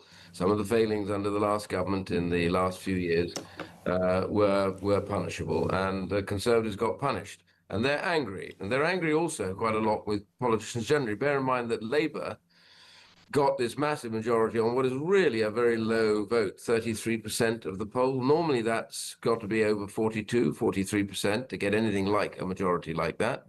But they didn't, which meant the public didn't actually desperately want Labour, and they certainly didn't want my lot, my Conservatives, angry with us for being in government. So in a way, their protest, their anger has gone to Reform, who have been promising that they can sort all this out and have their interests at heart. But you've hit a very good point here, which is if you are just a protest and an angry one, then the functions of government don't really matter that much. So the function of a government is to have a party that can function as a government, that therefore has tried and tested individuals, whether you like them or you don't. You at least try and figure out what they're going to be like, what they believe in, so they're in the right place, and that they're not loose-tongued or stupid in that regard. So you can try and do that if you have an established centre to do it. Reforms suffer from not really having this, and they have a number of people that are known to the public as MPs. But other than that, it's a very, very poor process they have for selecting people to stand, and that is because they don't really have a process that I can make out that actually really ferrets out the good from the bad. And that was their problem. Part of their problem in Makerfield is that they've got a candidate that was very loose-lipped, loose-tongued, and didn't seem to know what he was talking about, and was actually offensive on a lot of occasions. And my point is that you have to sift that out before you get anyone to stand. It's going to be a big problem for them. My view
are genuinely, underneath all the surface, not growing at all. Industry has departed from us because the cost of energy is so damn high in this country. You know, it's 8 times higher, more expensive than it is in America, and 4 times higher than the rest of the developed world. It is a shocker. And no wonder businesses that make anything have left. So all of this is what he faces the moment he walks through that door. And unless he does what the Conservatives are saying, which is get taxes down, cut the welfare bill, do some investment in defence, and make sure you therefore, by lowering taxes, grow the economy, which gives you more money to give people tax reductions to allow them to feel better off and to do more with their money. It's a very simple agenda, but I don't think he's going anywhere near that. Sounds good to me, Sir Ian. I wonder if Andy Burnham will be listening to you. I hope so. Great to have you on the show. Thank you very much for your time. Sir Ian Duncan-Smith there, former Conservative Party leader. Let's go over to we'll take a couple of calls now. In a little while, we'll talk to Peter Cardwell. He's been down at Parliament at Westminster today. Former SPAD, of course, very much a Westminster man. We'll get his take on the inside political situation, the mood at Westminster today, which is kind of weirdly optimistic, and yet the opposition benches are quite the opposite, pessimistic. I must admit, I'm not exactly full of the joys of spring today, it being summer. Right, well, yeah, we'll talk to Peter Cardwell in just a little while. But first, let's take a couple of calls. Let's go to Chris is a new caller. I love a new caller in Norfolk. Hello, Chris. What would you like to say? Hi, Kev. How you doing? I'm all right. So, yeah, I've got a question here that somebody's written down. That you've asked, are we meant to be jumping with joy? If we are, I can't say that I am. Are you, Chris? Oh, the people of King's Lynn are jumping with joy with the anticipation of the King of the North being the imminent new leader of our country, after he was basically rejected twice by his own membership. Yeah. I mean, got beaten by Ed Miliband. There's no worse indictment than that, is there? If Ed Miliband becomes Chancellor, I think I'm going to go and live in the Chagos Islands. I mean, Angela Rayner, she's sort of straining at the leash, ready to get back. Yeah. And I just think, Kev, I don't think I can take any more of this stuff. Yeah, well, you've also got one of the intriguing returning heroes, if you like. I'd like to ask, this is Westminster for you, Chris. OK, what was it, a year or so ago? I can't remember the exact timing. Keir Starmer learns that his Secretary of State for Transport, the pink-haired Louise Haigh, is a convicted criminal. She's got a conviction for phone fraud. Yeah. So he says, well, I can't have a convicted criminal in my cabinet. You can't have a convicted criminal holding one of the great offices of state. And he promptly fires Louise Haigh.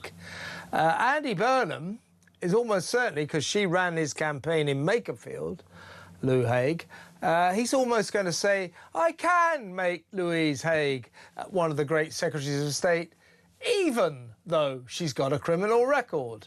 Westminster, classic Westminster, mixed messages, no moral backbone. Absolutely. Also, that sort of doesn't make any sense when Starmer endorsed Mandelson, who was friends of probably the world's biggest paedophile. Yes. So, you know, it's just, you can't make this stuff up. They're just rearranging the deck chairs on the Titanic. And it's the same as it's like the song from The Who, we won't get fooled again. Yeah, I put that on Twitter today.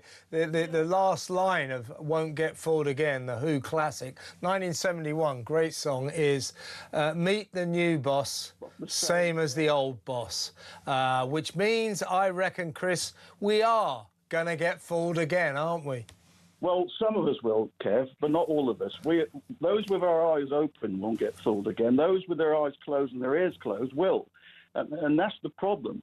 It's a vicious circle. I mean, the guy who's coming down from the north and all guns blazing, he'll be coronated, and then they'll all go like chicken, coronated like chicken. Coronated, isn't it? Yeah. But I mean, it's like it's going to be chlorinated as Prime Minister. I like that. Let's sort of soak him in chlorine and then make him Prime Minister. He'd probably do a better job like that. He would still do a better job than Couldn't agree more. I don't think there's any doubt about that. we wait with bated breath of what's going to happen, but I'm just fed up with this navel gaze and inward-looking Labour Party, greasy pole climbing lot of them. I really am sick of them, and I'm not just the only one. I mean, there was Starmer at the end, nearly in tears. What about the tears of the waspy women? What about the tears of the farmers over the inheritance tax? What about the tears of our military men who might get prosecuted? You know, what about their tears? Yeah, I mean, you know, they called him two-tier Keir. A lot more than 2 tears this morning, weren't there? It's like a million tears, Keir. Crying his eyes out. Cry baby Keir. Well, we're going to discuss that later. Let me ask you this while you're on, Chris. Yeah. You know, this is the sort of conversation we'll probably get in trouble with, but do you think, you know, a male Prime Minister should cry in public? It just shows how weak he was to begin with, to be honest. I don't think when Donald Trump has finished his term that he will be doing that. And, you know, people can say what they all like about Donald Trump. He was a leader. He makes decisions. He's strong. And I've got family in America. I was over there. I've got daughters and grandchildren in America. You know, and you go over there and some people like him, some people don't. And the people that don't like him are a little bit, you know, crazy. Yeah. But the pink-haired brigade. But at the end of the day, Starmer, he sort of finished like he started, weak. Yeah, you wouldn't get Donald Trump crying at the podium. You know, I'm not going to knock him too much, but I just...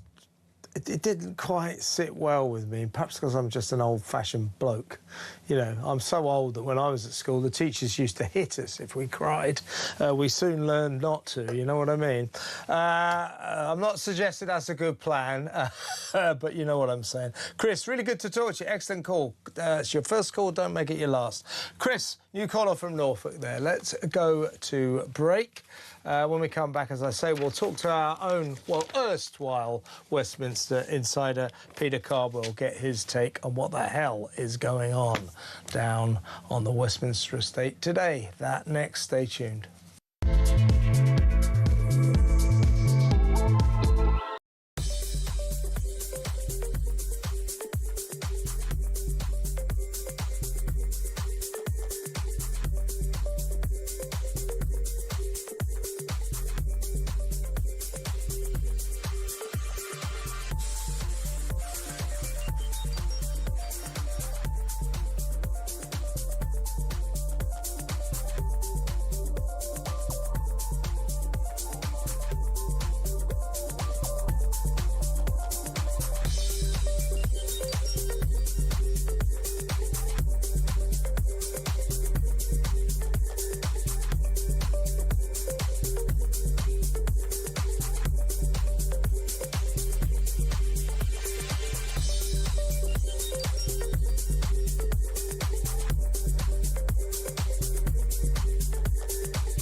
What they're ashamed of is the English flag.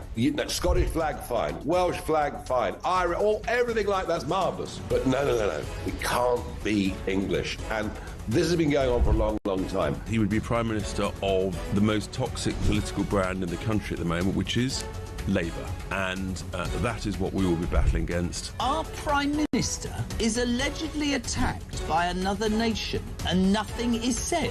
This is a reminder that Russia regards the United Kingdom as a hostile power.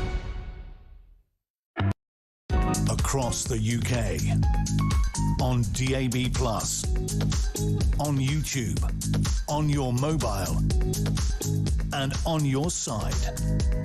This is Talk. Talk presenter Peter Cardwell is in the studio, former Westminster insider. Of course, we'll get his take on what's going on in just a second. But let's remind ourselves of what the Conservative leader, Kemi Badenoch, had to say about two-tier Keir's sensational resignation in Downing Street this morning. We need to ask why he set out this timetable. What are we waiting for? There are critical decisions that need to be made, and the Prime Minister is setting out his farewell tour while Andy Burnham wants a summer holiday.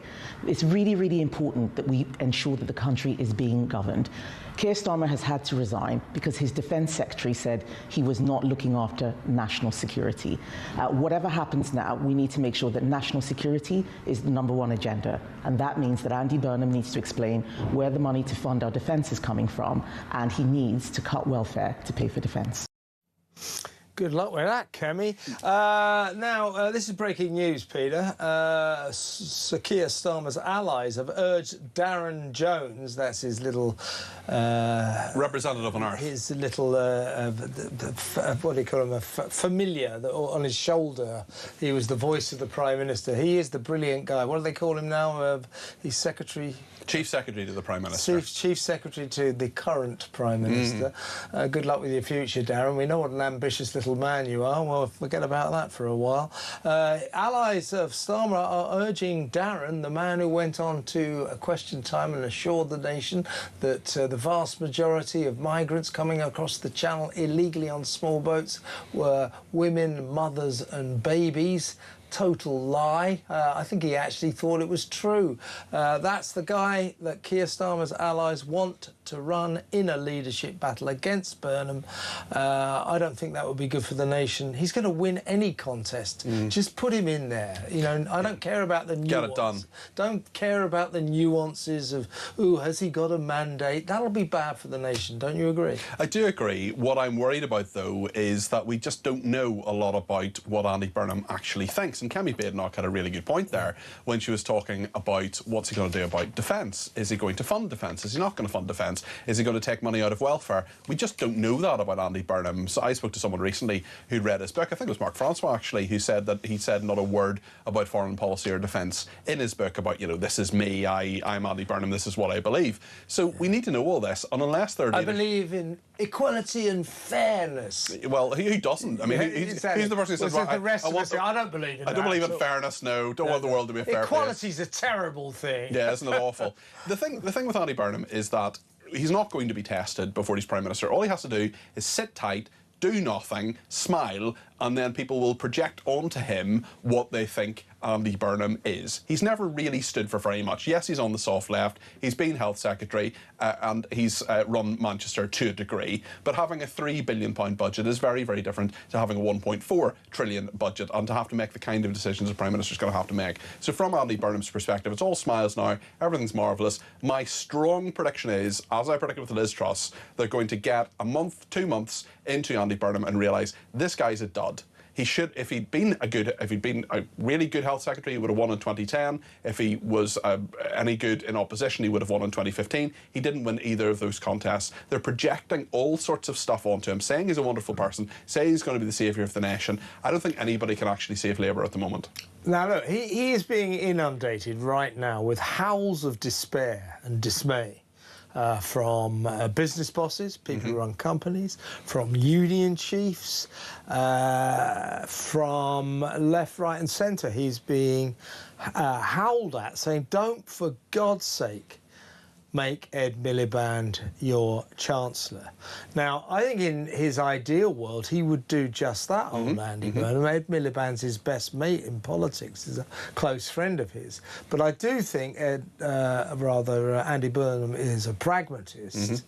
And he knows that to put Ed Miliband into that important job, Chancellor, would probably result in a kind of Liz Truss style spiralling crash of the markets as the city turn around and say, well, we're not having this guy. You're absolutely right, but the fact that there are 9 people at the moment being talked about as Burnham's Chancellor tells you all you need to know about Andy Burnham. Nobody knows what he thinks. Now, he may well want Ed Miliband, that may be his instinct, but if he makes someone like Wes Streeting Chancellor, which I don't think is outside the realms of possibility, after he withdrew from the contest today, clearly some sort of deal has been done, or maybe just Wes Streeting sees what the writing is on the wall here. We're in a situation where, you know, Wes Streeting and Ed Miliband would be completely different chancellors. They are completely different ends of the spectrum when it comes to the Labour Party. I think it makes more sense to make Wes Streeting Chancellor, because then Andy Burnham can say, I'm a nice, lovely guy from the north of England. Look at me, I'm off for my, you know, off for my chips and gravy. But actually, the Chancellor is the guy who's doing all these dreadful things like raising taxes and cutting welfare and doing all sorts of difficult things. But he needs to work out a plan. He needs to. This is the problem with Keir Starmer. Nobody knew what he was going to do. He had a manifesto. There wasn't very much in it. And because Andy Burnham is in kind of a similar position, actually, where he's looked as the next Prime Minister, almost certainly going to get there, and you know I can't see Darren Jones being a problem here. I don't think Darren Jones would get 81 Labour MPs. Then you're in this situation where Andy Burnham can do what he wants. But we need to know now, what is the plan? Keir Starmer did not have a plan. Sue Gray was meant to have, his chief of staff was meant to have the first 100 days mapped out. What do you want to do? And the thing is that so many people, including Andy Burnham, spend 25 years trying to get to the top of politics, and then they don't know what they want to do. I mean, Sue Gray, former civil servant, another of Keir Starmer's brilliant brainwaves to appoint her chief of Downing Street staff. She was a disaster from day one, replaced, of course, by Morgan McSweeney, another disaster.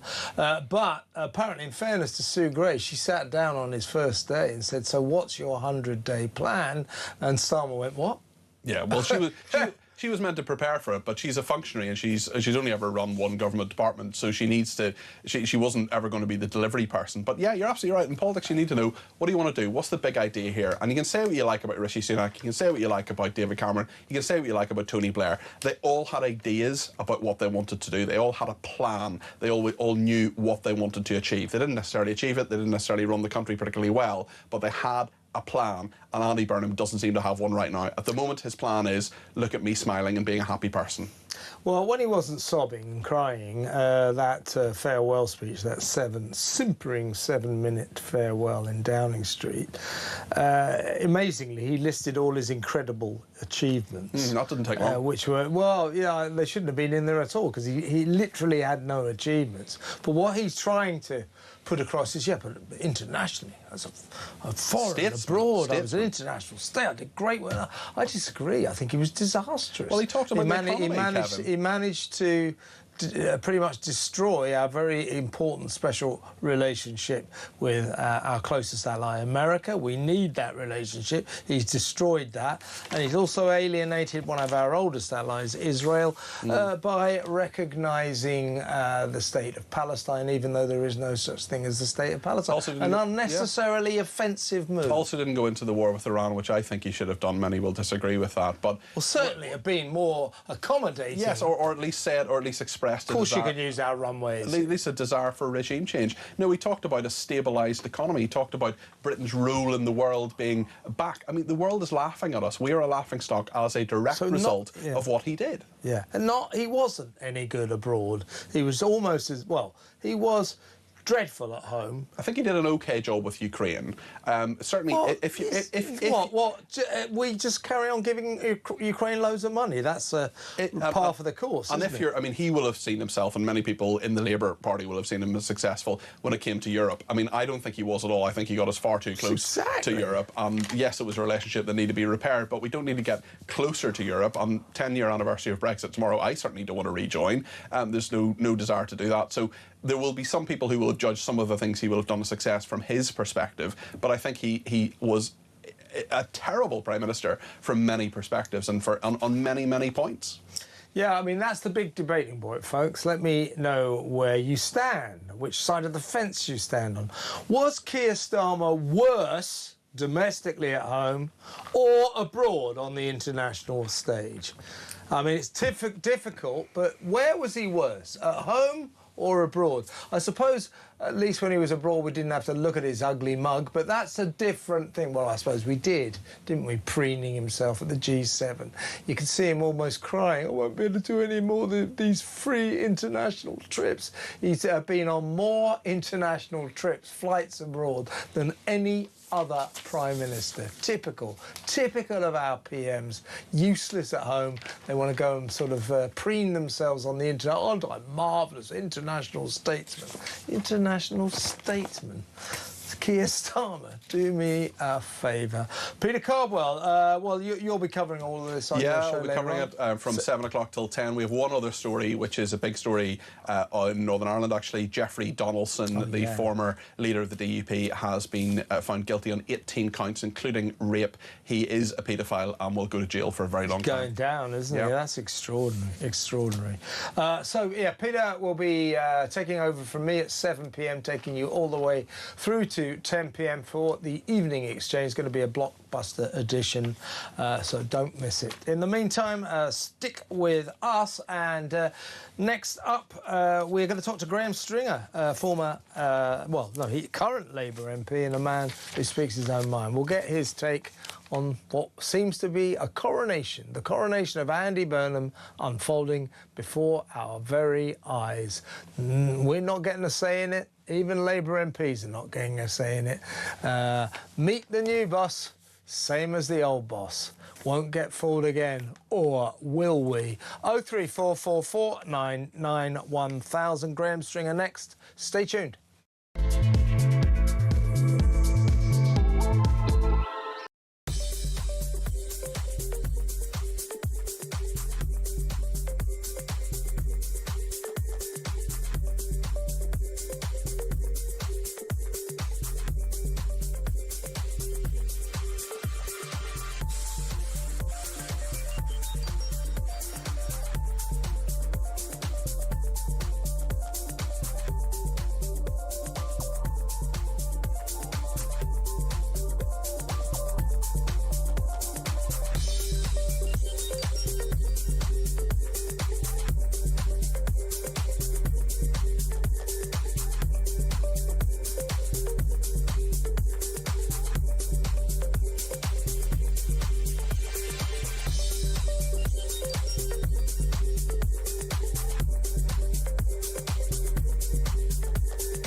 Across the UK, on DAB+, on YouTube, on your mobile, and on your side. This is Talk. Welcome back. Let's go straight over to my next guest. Very keen to get his take on today's dramatic occurrences down there in Downing Street as the Prime Minister sensationally resigns, and it looks like a new king. The King of the North has become the King of the South, Andy Burnham. Downing Street has become Coronation Street. Doesn't look like there'll be any elections standing in the way of Mr Burnham's easy waltzing into number 10. Let's talk to Graham Stringer, MP, Labour MP for Blackley and Middleton South. Welcome, Graham. Now, your fellow party members down there in Westminster, it's like the Messiah has arrived. The party atmosphere is absolutely pervasive and palpable. Jolly good. It's good to see Labour in good spirits. Good to see a happy mood at Westminster. But I can't help feeling it's a little OTT. I mean, Andy Burnham is clearly, it seems to me, probably going to proceed directly to the premiership without an internal Labour election because West Streeting's dropped out. So it will be a coronation. It looks like it will be anyway.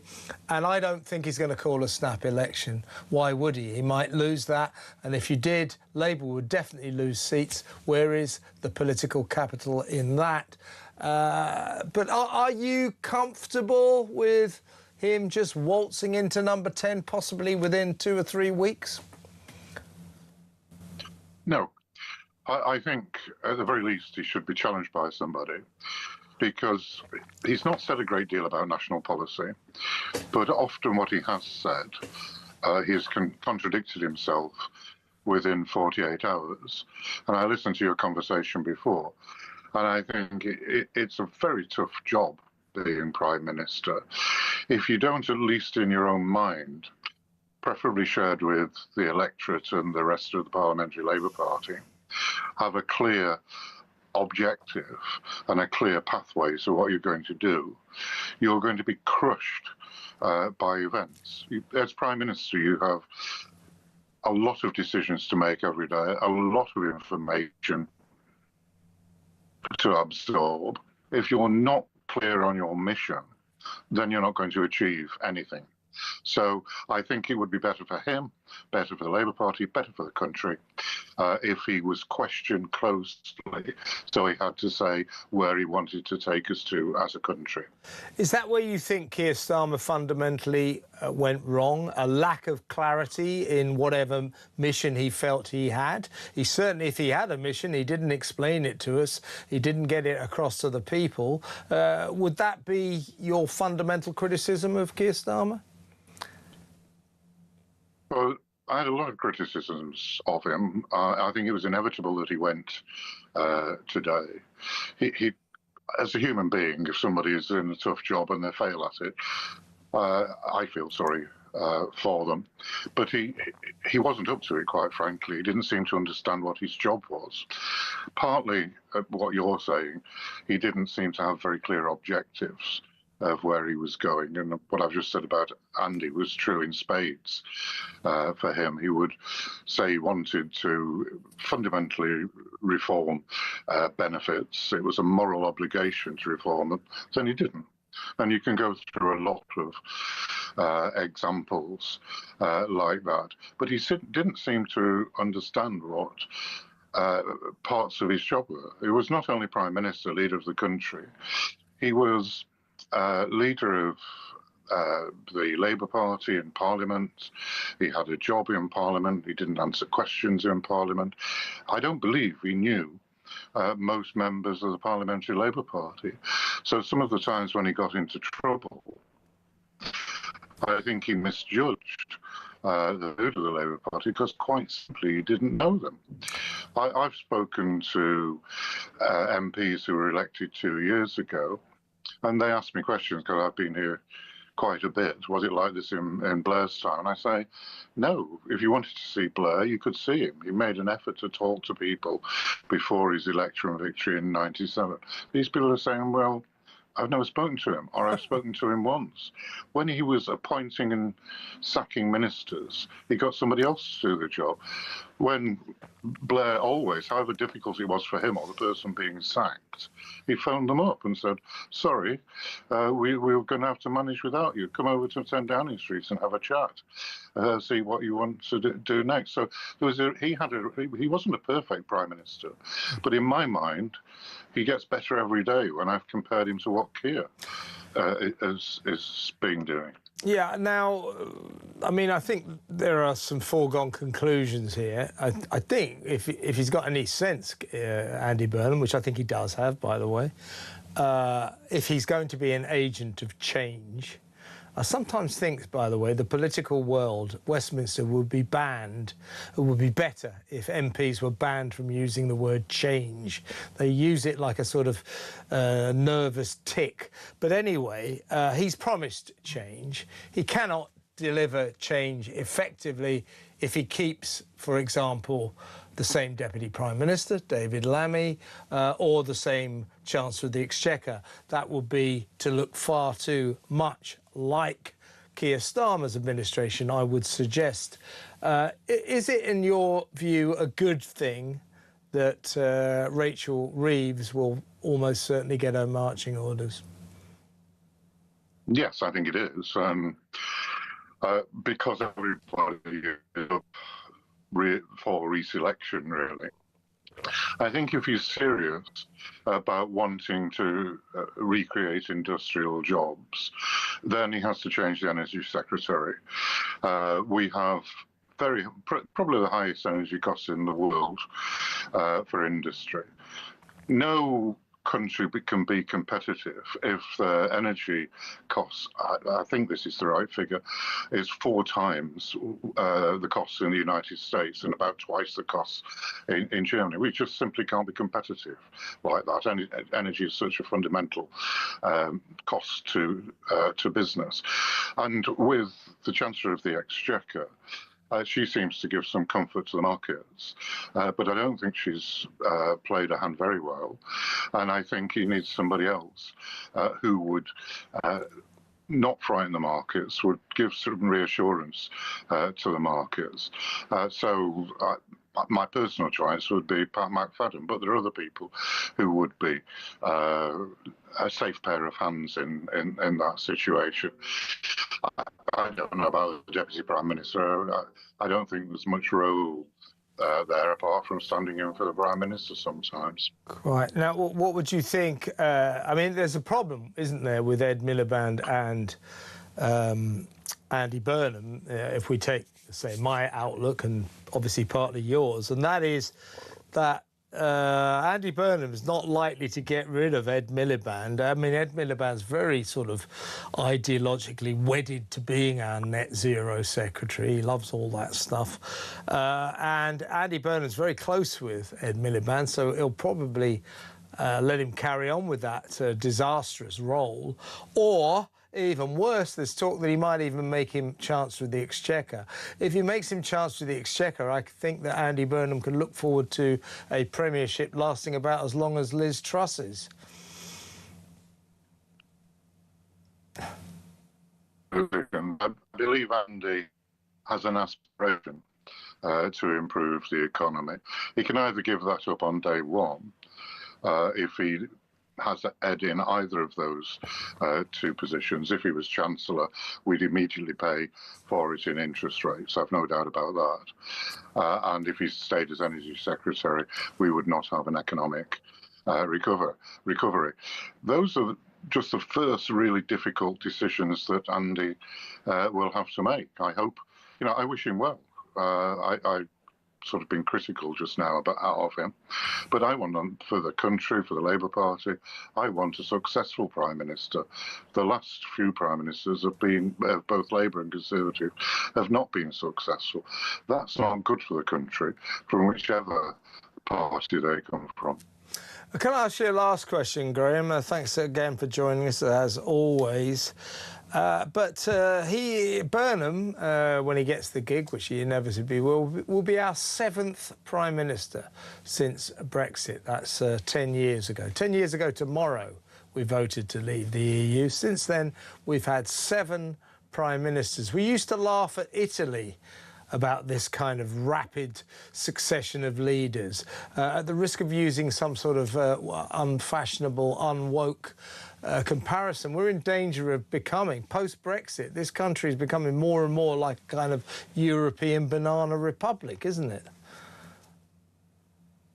Without the sunshine. Oh, we've got sunshine today. Yeah.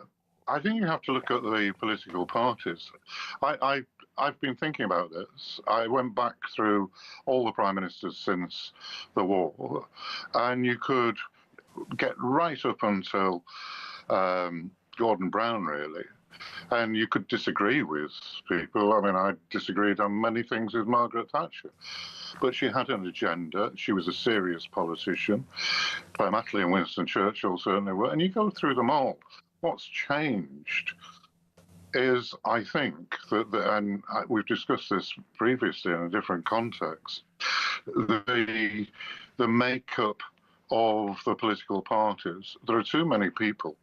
Andy's a pleasant, nice guy, but there are too many people like Andy and Ed Miliband whose experience of the world is being spats. Yeah. They've been advisors, they've been bag carriers, and that's true of both parties. People have had jobs in charities, trade unions, working for MPs, working for ministers, similar jobs, and they've not been in industry. I mean, one of the fortunate things that led to a lot of good prime ministers, until about Margaret Thatcher, they'd nearly all had war experience. whether it was in administration or whether it was actually in the armed forces. So there was a commonality there and a real experience of how difficult things could be. That's gradually tailed off. And now we're in a situation where perfectly intelligent people haven't had the experience of being out there in business, in industry, in the armed forces to help give them a hinterland so that they can take the right decisions and good decisions. Yeah, well, let's hope Andy can raise above that. We've got to all wish him all the best because we do want a proper Prime Minister and a proper government. In the meantime, Graham, always good to have you on the show. Thank you so much for your time. Graham Stringer, MP, Labour MP for Blackley and Middleton South, with his customary independent thinking there. What do you think about this? He's right, isn't he? You know, who is Andy Burnham? How come he's going to be our Prime Minister? What are his qualifications for this job? Who the hell is he? What does he think? 0344 499 1000. Next up, the big issue, the important issue. Andy Burnham's sense of style, his fashion sense. How does it stack up? The down-dressing black T-shirt guy from the north, down to earth. How does it stack up compared with Keir Starmer's borrowed free suit chic, stuffed shirt free suit chic? That's what we call him. That's his fashion style. How does he compare to Starmer? What did we think of this down-to-earth guy from the north and the way he dresses? It's the most important issue. We'll talk about that next with a fashion expert. Stick around.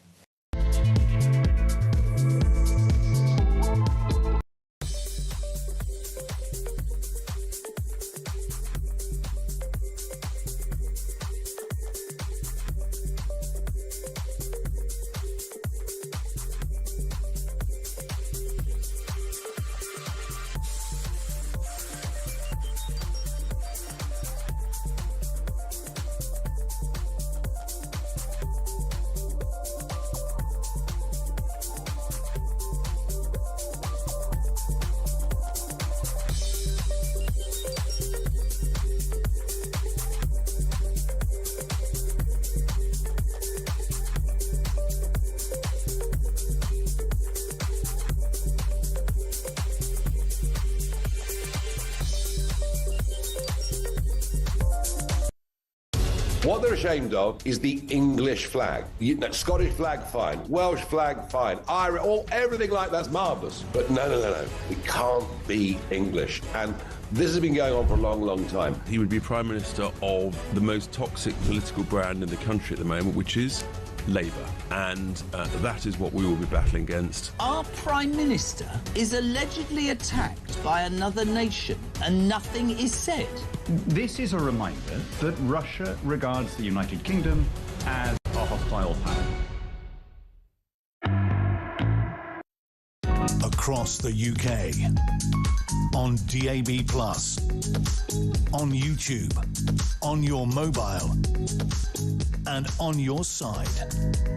This is Talk.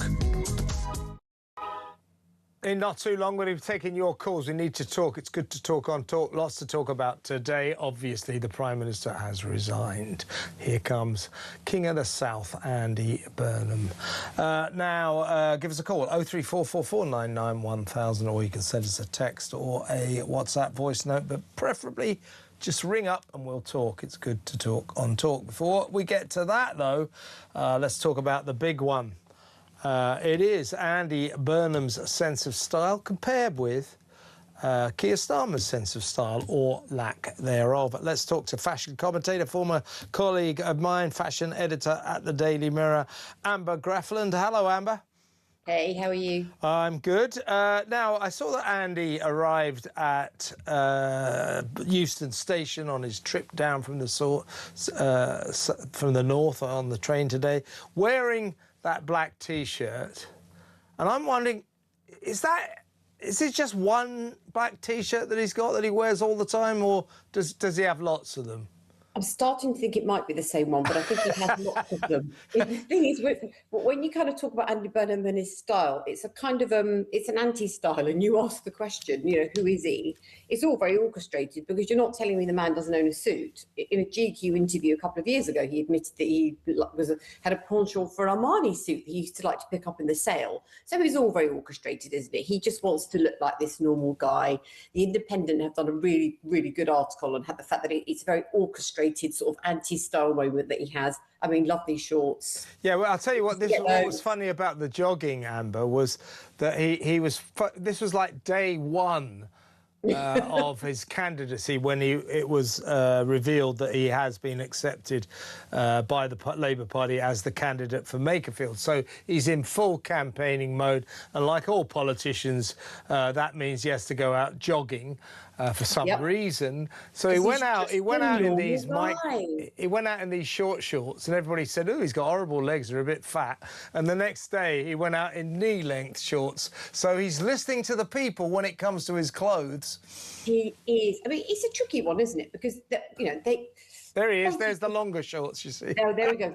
I've got to say, it is, those couple of inches on those shorts are doing a lot, aren't they? They're working hard. Yes, That's a massive improvement. It's a tricky balance because they want to look like I want to look like a normal guy. I'm the man of the people. And you said it. Who is he? You know, what does he stand for? But actually, they're not normal people, are they? He could very well be our prime minister. So I think you kind of got to caveat that with, I don't just want a normal bloke running the country. So at a certain point, I feel like he's got to polish this up a little bit. What about this? We're just looking at a picture of him in the papers today. He's got a dark T-shirt, pair of jeans, and in my view, the worst fashion known to man, Birkenstock sandals. Always worn by left-wingers, Green Party members, and Andy Burnham too. What do you make of that look with the shades and everything? It's not exactly Arnold Schwarzenegger in Judgment Day, is it? It isn't, no. I mean, I'm not sure that Birkenstocks are going to be too happy with this the poster child that they got today either. The Sunday Times are calling him Uniqlo man, which I thought was quite apt. It's that kind of like slightly baggy jean, not too embarrassing. It's not a dad jean. Then he's got the Birkenstocks on and the polo shirt. It's actually a Ray-Ban sunglasses he's got on there. So he's like pushed the boat out a bit with those. But yeah, it's not great, is it? No. But then it's not atrocious either. If he's like sort of barbecue dad, he's not the worst barbecue dad that I've ever seen. I think his name, a better name for him might be Blandy Burnham. He is a bit bland, and he dresses like an everyman. His clothes, I think, are deliberately unchallenging to everyone. Let's have a quick talk, shall we, about his style rival, for this piece anyway, Keir Starmer, what I call borrowed suit chic. He gets these suits for free from his mate. And I think that's the last time we spoke, when he'd obviously had the handout from ASOS. Do you remember that? That's right. We went through his free gear Keir. But this is classic. It's a funny one for me. Yeah. He never looks that brilliant in a suit, but then when he tries to do casual, when he sort of steps into Andy territory, it's even worse. So this, Keir never really nailed either, did he? No. That's not a brilliant suit. And then when he used to sort of try and dress down for his weekend look, that was pretty bad as well. So, maybe leading into Andy isn't the worst. Yeah, I mean, they do think a lot about their image. I mean, people might say that we're having a very fatuous, shallow discussion. I mean, that's par for the course for me. But actually, clothes, image are very important for politicians. They think about it a lot, don't they? Listen, they know that everything that they wear is going to be picked apart. So had he worn really, really expensive designer jeans or, tried to do a bit of a rishi, that wouldn't have gone down well. That's not his audience. So it's deliberately dressed down. It's not awful, but I don't need my clothes to do the talking for me. That's the message. Amber, fantastic to talk to you. Good to have you on the show again. Come on again soon. That is Amber Grafflin, fashion commentator, former fashion editor of The Mirror when I was there, and she knows her stuff. Who do you think's the best dresser, Andy Burnham or Keir Starmer? Other famous sandal wearers, George Orwell said way back in 1936 he had a go at sandal-wearing cultural types in his book The Road to Whig Period. He mocked eccentric middle-class progressives of the interwar era. He felt this counterculture was actually alienating the working class from the socialist cause. He's absolutely right, isn't he? Albert Einstein hated wearing socks. He would often wear open sandals. Well, so he wasn't that clever, was he? Don't wear sandals, men. It makes you look really, really bad. Let me know what you think. Who's the best dresser? It's very important, this. Andy Burnham or Keir Starmer? 0344 499 1000. When we come back after the news, we're going to talk to James Price, former Tory advisor, get his take on today's dramatic sequence of events in Downing Street. That next, stay tuned.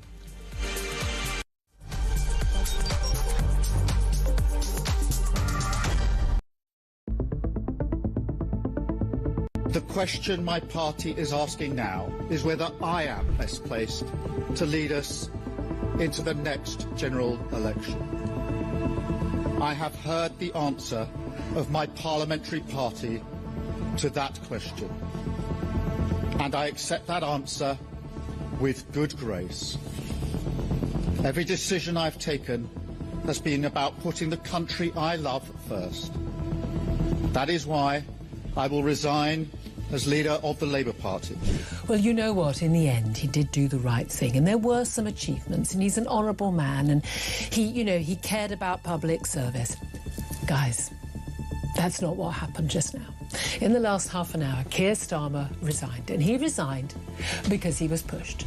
Most of his issues, most of the things which have damned him from, let's face it, within days, within weeks of him becoming Prime Minister back in July 2024, or of his own making. They were things he chose to do, cutting the winter fuel allowance, damning everybody who wanted to have a public inquiry on the grooming gangs as jumping onto the far-right bandwagon, the two-tier policing after the Southport riots. This man brought it on himself. He was not a good Prime Minister. There was two things on that manifesto. One was a picture of Keir Starmer and the word change. Well, promise made and promise delivered in that sense. If he's right, let's be honest. But look, I mean, I don't really want to make light of it, but I am cheesed off, Julia, because what we promised in opposition was competence, and it's been anything but. I'm embarrassed. I'm really, truly, honestly, I am embarrassed because I did think we would be competent. We've not been. I've no idea whether there'll be a contest or a coronation. But what I do know is the British public have simply had enough of political parties chopping and changing their leaders at will. We vote for somebody in a general election to be our Prime Minister. We expect them to serve their term. And barring ill health or exceptional circumstances, what is going on here, frankly, is reminiscent of a banana republic that has totally devalued the very process of general elections and democracy. We at Reform demand a general election.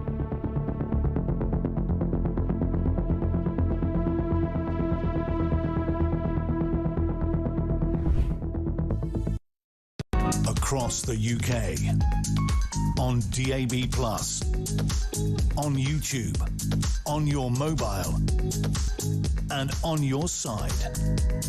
This is Talk.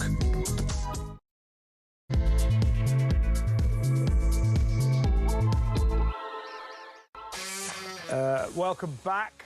Don't forget, we're taking your calls very soon. 03444 499 1000. In a little while, we're going to talk to former Sunday Times journalist Eleanor Mills, writer and journalist now. She's been a friend of Andy for 30 years. So we'll get a kind of inside matey view of Andy Burnham. Eleanor thinks he'll make a great Prime Minister. Friends tend to think like that, don't they? Maybe he will, don't get me wrong. I hope he is. I don't hold up very high hopes, though, but you never know. But we'll get that. We need the alternative view, and it's good to get someone who knows him personally as a human being as opposed to an automaton politician. First up, though, let's go over to our next guest, former Tory government advisor, James Price. Welcome, James. Hello, my friend. It's good to be with you on a day, well, is it a big day? It feels like it used to be such a big deal for prime ministers to leave, and now one's gone and no one really paying any attention to him already. Yeah, here comes our 7th Prime Minister since Brexit. It's a bit ridiculous, it really is. Before we get your thoughts, James, a couple of clips. First of all, here's Nigel Farage, the Reform UK leader, on his thoughts on what should happen right now. We vote for somebody in a general election to be our Prime Minister. We expect them to serve their term. And barring ill health or exceptional circumstances, what is going on here, frankly, is reminiscent of a banana republic that has totally devalued the very process of general elections and democracy. I demand, we at Reform demand, a general election. Well, before we get your thoughts, James, here's sort of Andy Burnham's response. He arrived at Euston Station. Here's your future with this new socialist Prime Minister. All the commercial stations, commercial radio stations, commercial newspapers, commercial television channels, no one got a look in. He spoke to the public broadcaster, the state broadcaster, the BBC, behind closed doors while those nasty capitalist reporters were all outside. Here he goes. I made my statement, obviously praising the Prime Minister's dedication, service, and confirmed that I will put myself forward in the process that will soon be underway. When Rishi Sunak did that and he became Prime Minister, you called for a general election. Would you be looking to do the same? I think you're jumping several hurdles ahead there. My priority today is to become sworn in as the Mayor, as the MP for Makerfield. Yeah, I like the way, James, he's trying to, make that look as if there he is, getting off the train, the press are waiting for him. He's very happy to talk to them. He had very carefully, his people had carefully excluded everyone from that conversation, apart from the public-funded left-wing BBC. A taste of things to come. News management by the lefties. But he won't call a snap election, will he? In my view, he won't. What are your thoughts? I don't think he will. Look, I start from the position that he is going to be, and I'm sorry to depress everybody, at least as useless as Keir Starmer, but with a slightly better way of presenting himself and a slightly more interesting accent for people who don't live in the Northwest. And other than that, I think he's going to be as useless. He doesn't know any of these MPs. He hasn't got any plans whatsoever. Let's remember that Starmer had, 4 years at least to prep and to prioritise himself ready for government, and he was a total shambles and went in without a plan. Burnham's got a couple of weeks.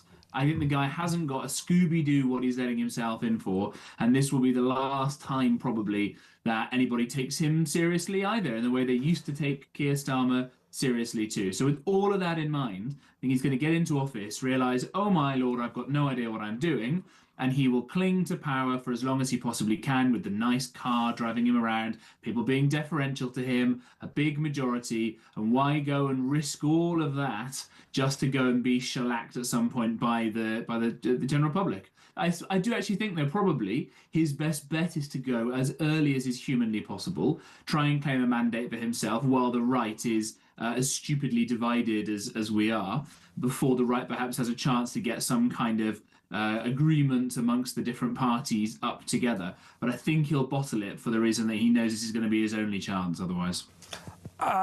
Do you fear, as I do, that what Andy Burnham is going to preside over will be a sharp charge to the left? He may even up the ante on Keir Starmer's bid to get much closer to Brussels. He might even want, I think in his heart he'd love to rejoin. He might even do it. That said, I guess the good news is he might, he will sack Rachel Reeves, that we'll have a new Chancellor.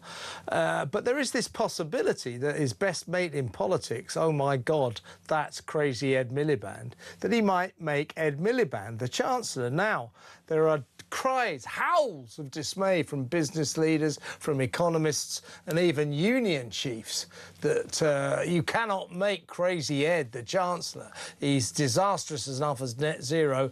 As Chancellor of the Exchequer, he would destroy the country. Now, I suspect that Burnham will take that on board. He's a pragmatist.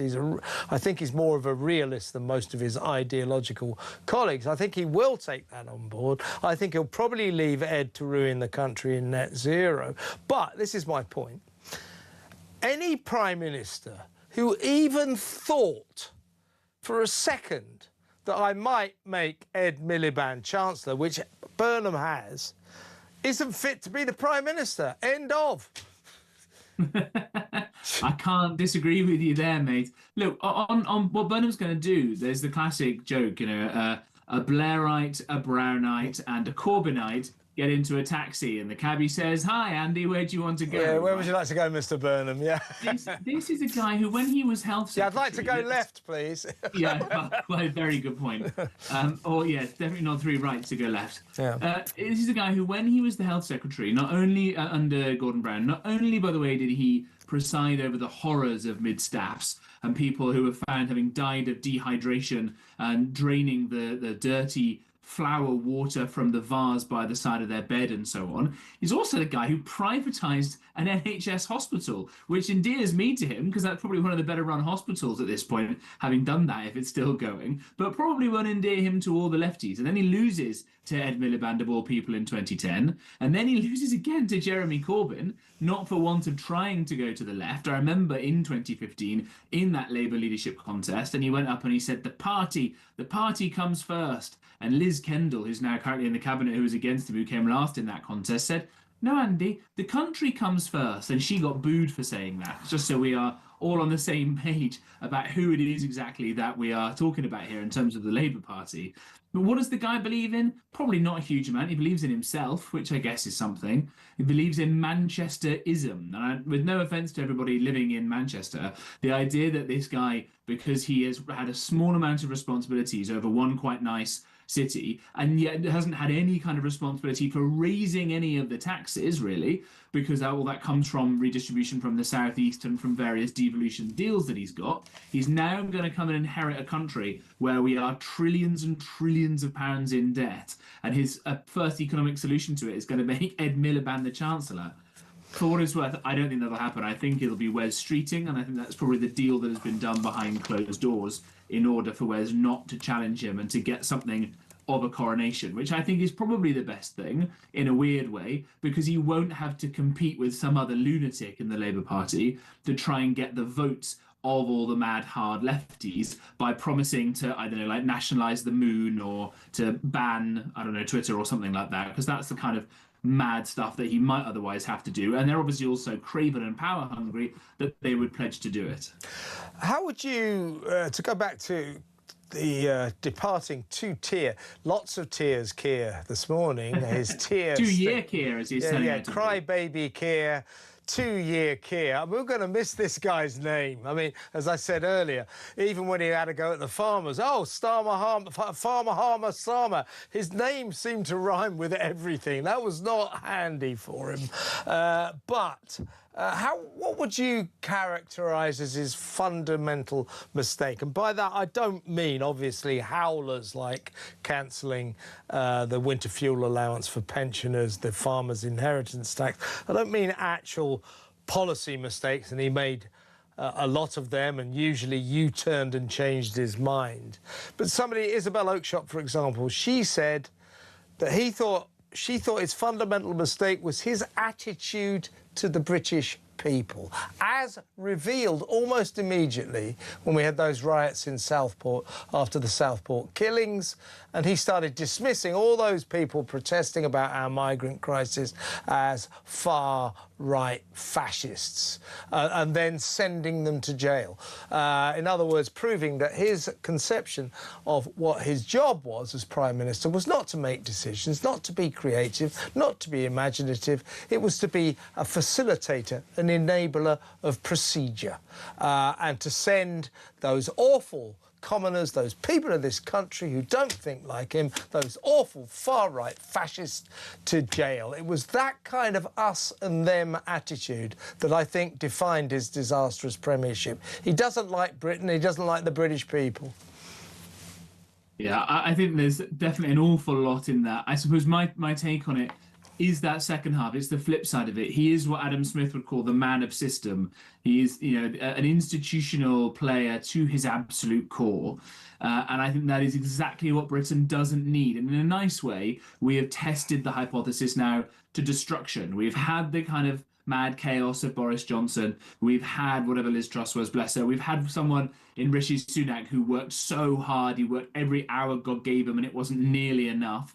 And then we've had a guy who just, instead of fighting against that system, goes completely with the system, and it's gone completely disastrously wrong. And I would like to say, therefore, in a rare moment of bipartisanship, that it's not just the fact that socialists are evil people and that communism has failed everywhere it's been tried, and that's what's in the soul of most of these Labour people, but it's the fact that the civil service, the system itself, the attacks on our ancient constitution, all these elements are played in to make Britain functionally ungovernable. And unless and until you have a new government that comes in with a plan to deal with this stuff, might not sound terribly sexy, but I think it's incredibly important, you're not going to be able to have this power, the skills, or even the liberty to do the sorts of changes to our system that you need in order to confront the challenges of the day. And Starmer, therefore, was the worst of that, because he didn't even try, and frankly, like a fish in water, he didn't even see the problems of the system, because he is so much the man of system himself. Yeah, I mean, not only at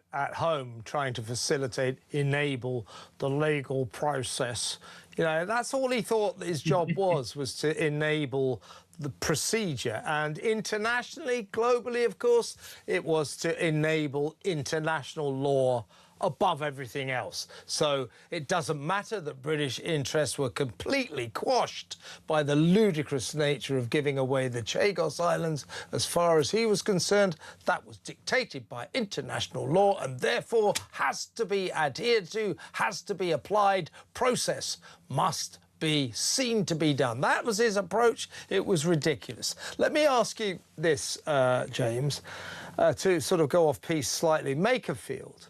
What went wrong for Reform UK? I don't say this with any relish, but I think it was pretty much a seminal failure for them there. They chose a lousy candidate.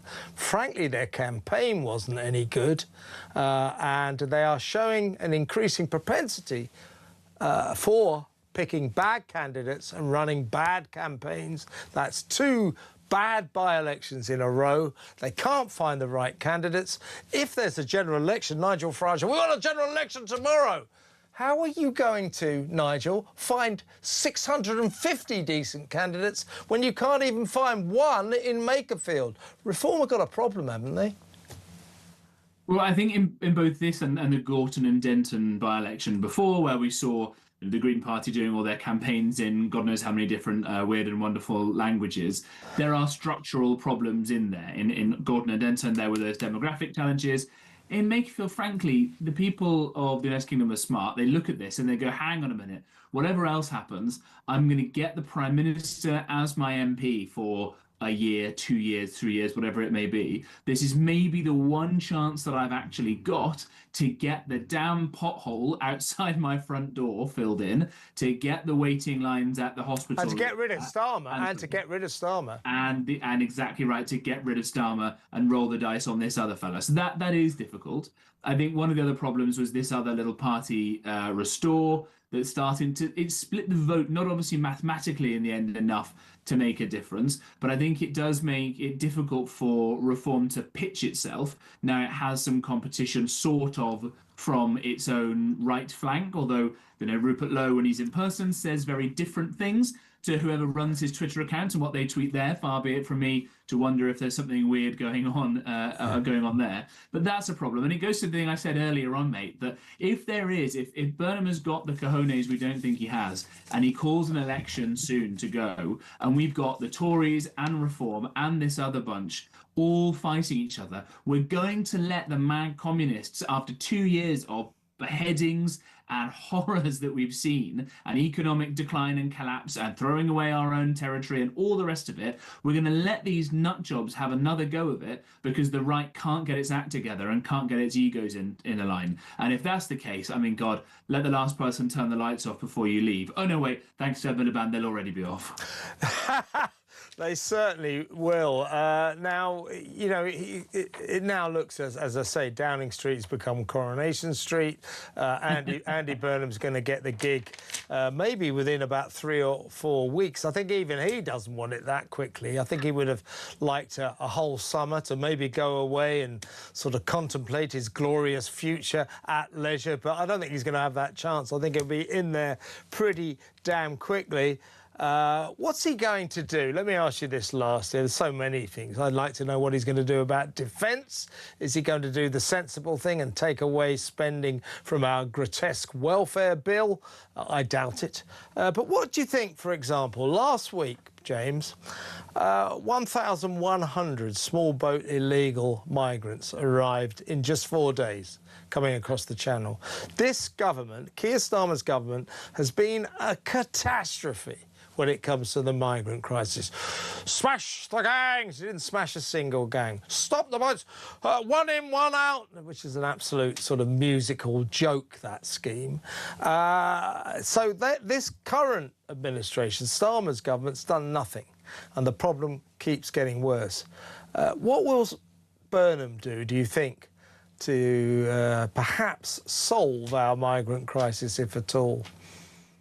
Well, I don't think he's going to be able to do a huge amount on any front, really. He's the guy who obviously ridiculously a little while ago said we are too much in hoc to the bond markets, aka the people that government goes to and borrows money at great interest, great expense, because it spends more than it manages to take in. But we're rattling, frankly, towards some kind of sovereign debt crisis whereby the cost of borrowing is going up and up and up and up. And that might not, again, sound as sexy as dealing with immigration or anything, but it's going to mean he's got no money to do anything about defence. If he's not going to be any stronger than Starmer at taking money away from welfare or reforming that, and he's not going to be able to because that's all the Labour Party care about and want anymore, that hems him in on that front. He's going to spend money nationalising things because they want that as well. And when it comes to the point about immigration, he is not the guy who's going to take Britain out of the European Convention on Human Rights or change the Human Rights Act, which is the piece of domestic legislation, as everybody knows, that pulls all of that in,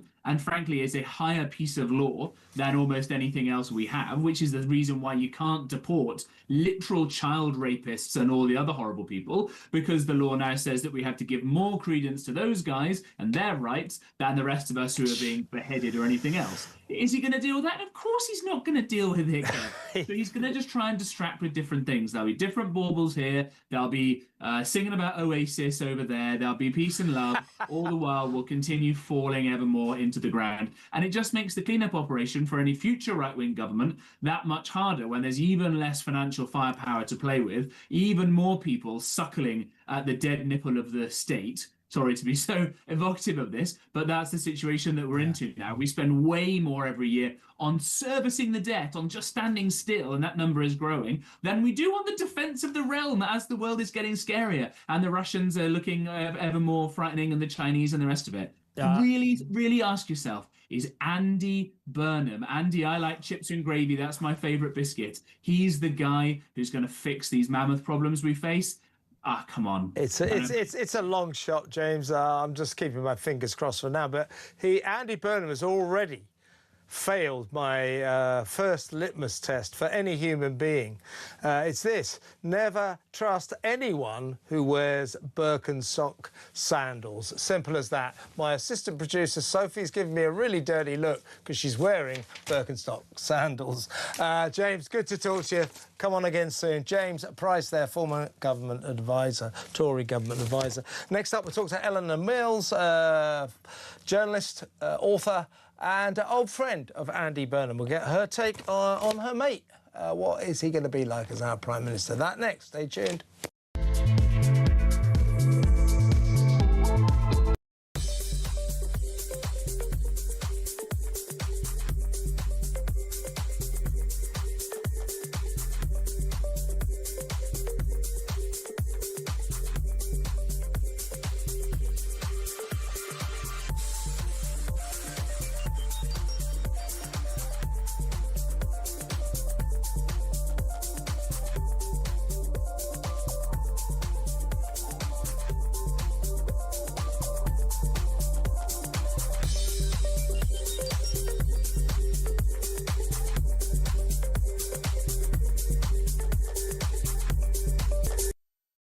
What they're ashamed of is the English flag.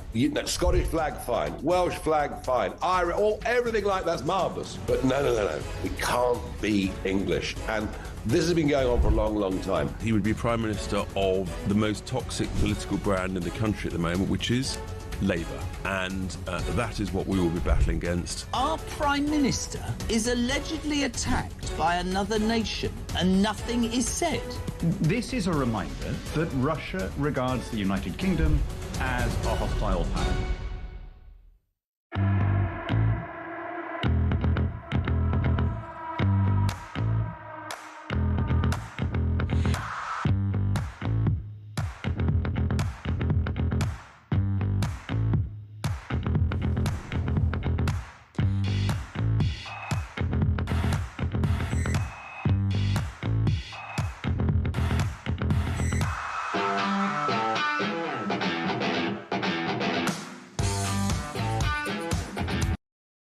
Across the UK, on DAB+, on YouTube, on your mobile, and on your side. This is Talk. Welcome back. Let's go straight over to an old friend of Andy Burnham. She's the founder of noon.org.uk, sort of website that offers hope to people in their 50s. It's only halfway through your life, folks. Andy Burnham's only 56, so he's got his whole future ahead of him, hasn't he? Eleanor used to be a major executive at the Sunday Times newspaper here in Talk Tower. So warm welcome to Eleanor Mills. Thanks for joining us, Eleanor. You're an old friend of Andy. Do you think he'll make a good Prime Minister? And if so, why? I think he's got a good shot at being a good Prime Minister.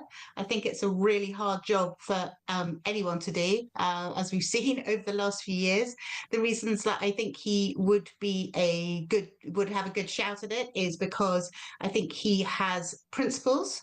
He's also done many different government jobs before. He understands how Westminster works and what the levers are you need to pull. He's worked at the Treasury, in the as health secretary, as culture secretary. He's been mayor of Manchester, and in that time, he's very much learned how to become his own man.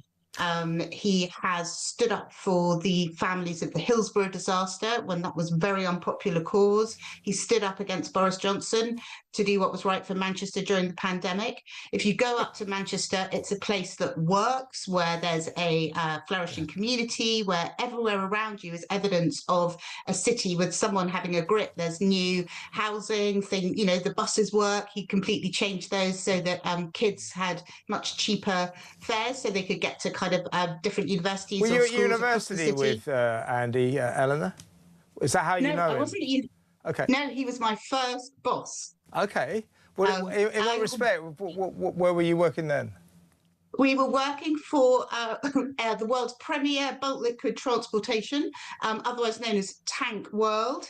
I was the editorial assistant. Andy was my boss. He was the editor of Tank World. And what was he like as a boss, Eleanor? What was he like? He was lovely. We were both born in 1970, so we're the same age. He had studied You English kids. at Cambridge. And we were he was a really lovely boss. He was fair, he was kind. You know, you learn a lot about somebody when you work with them. He was funny, and he has a capacity to be serious without being dreary. And I Yes. also think he has a real knack for reading the zeitgeist, and he's a kind of really he's a nice bloke. You know, the joke today when everyone said he's not the Messiah, and he immediately quit back, no, I'm a very naughty boy.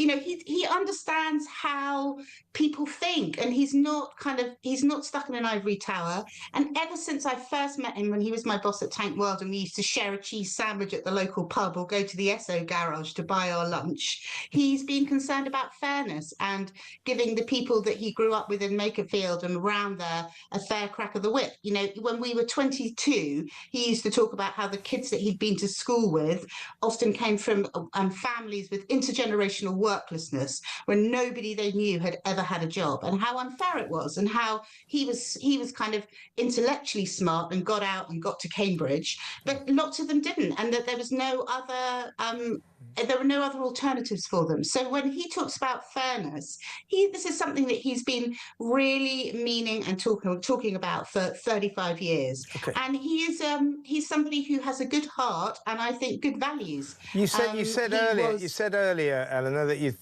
he was good company, that he was a funny guy. I mean, if you're down at the pub with Andy, you're having a pint or a cheese sandwich, as you just said, I mean, is it all politics, or has he got bandwidth as a human being?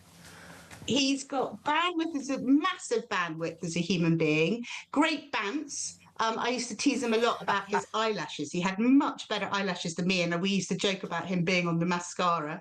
He used to tease me about being ridiculously posh, because at that point I just wanted to go to parties. I really wanted to be a Fleet Street executive. He wanted to get into politics. And I got him his first job with my stepmother, Tessa Jow, MP, who was then a Labour MP, and he became her parliamentary researcher. And that was how he got into politics, because although he'd been a member of the Labour Party since he was 15, he couldn't find a way in. So it's that real thing about the British establishment, about how outsiders get in. And I'm really delighted that I was able to give him a kind of a push on the way. And I think he'll be an excellent Prime Minister. This is a very important final question, as someone who knows him personally and has known him for a long time. Is Andy a pragmatist? Because what we don't want in Downing Street, in number 10 Downing Street, is some kind of rigid ideologue. We need someone who's going to understand that the business of government is about understanding the harsh realities of running a country. You cannot just be dictated to by ideology. Is he a pragmatist who will understand the realities of his position when he becomes Prime Minister? I would firmly say yes, and I think he's demonstrated that in the way that he's run Manchester. He's famous in Manchester for sitting down with everybody, for thrashing out a deal. He's done good business with the developers in Manchester who've built all those skyscrapers. He's also got the bus people on side. If you talk to local Mancunians, they feel that Andy's done a good job for them across the political spectrum, which is, I think, one of the big reasons why he ran in Makerfield, that had been seen as a safe reform seat. But the fact that Andy had delivered for his constituents up there really made the difference, and he's delivered across political lines. Yeah, Eleanor, really good to talk to you. Thank you so much. That's Eleanor Mills, founder of noon.org.uk. That's NOON.org.uk. Have a look at that website, particularly if you're in your 50s or older. It's all about how, if you get turfed out of work, if you get divorced or anything in your 50s, in midlife, it's only halfway through your life. It doesn't have to be the end of your life. It's a very inspiring website. Have a look at that. And good to talk to Eleanor Mills, a very old friend of Andy Burnham. Next up, we'll talk to a regular guest, really good guest. He's an expert on psychiatry, Richard Grannon. He's particularly an expert on narcissism. So we're going to go through Starmer's resignation speech, pick out the moments that are psychologically interesting, particularly him breaking down in tears at the end. So we'll talk to Richard Grannon next about the psychology of Keir Starmer. That next, stay tuned.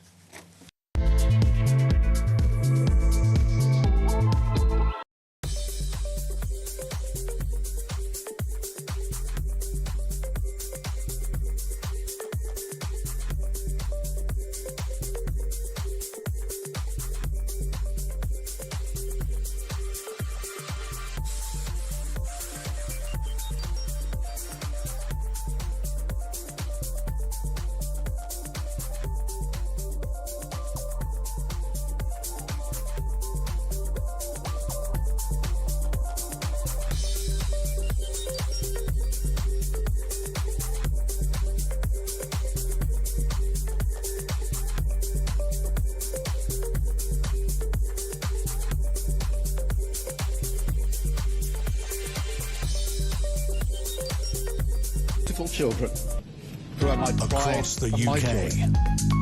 on DAB+, on YouTube, on your mobile, and on your side.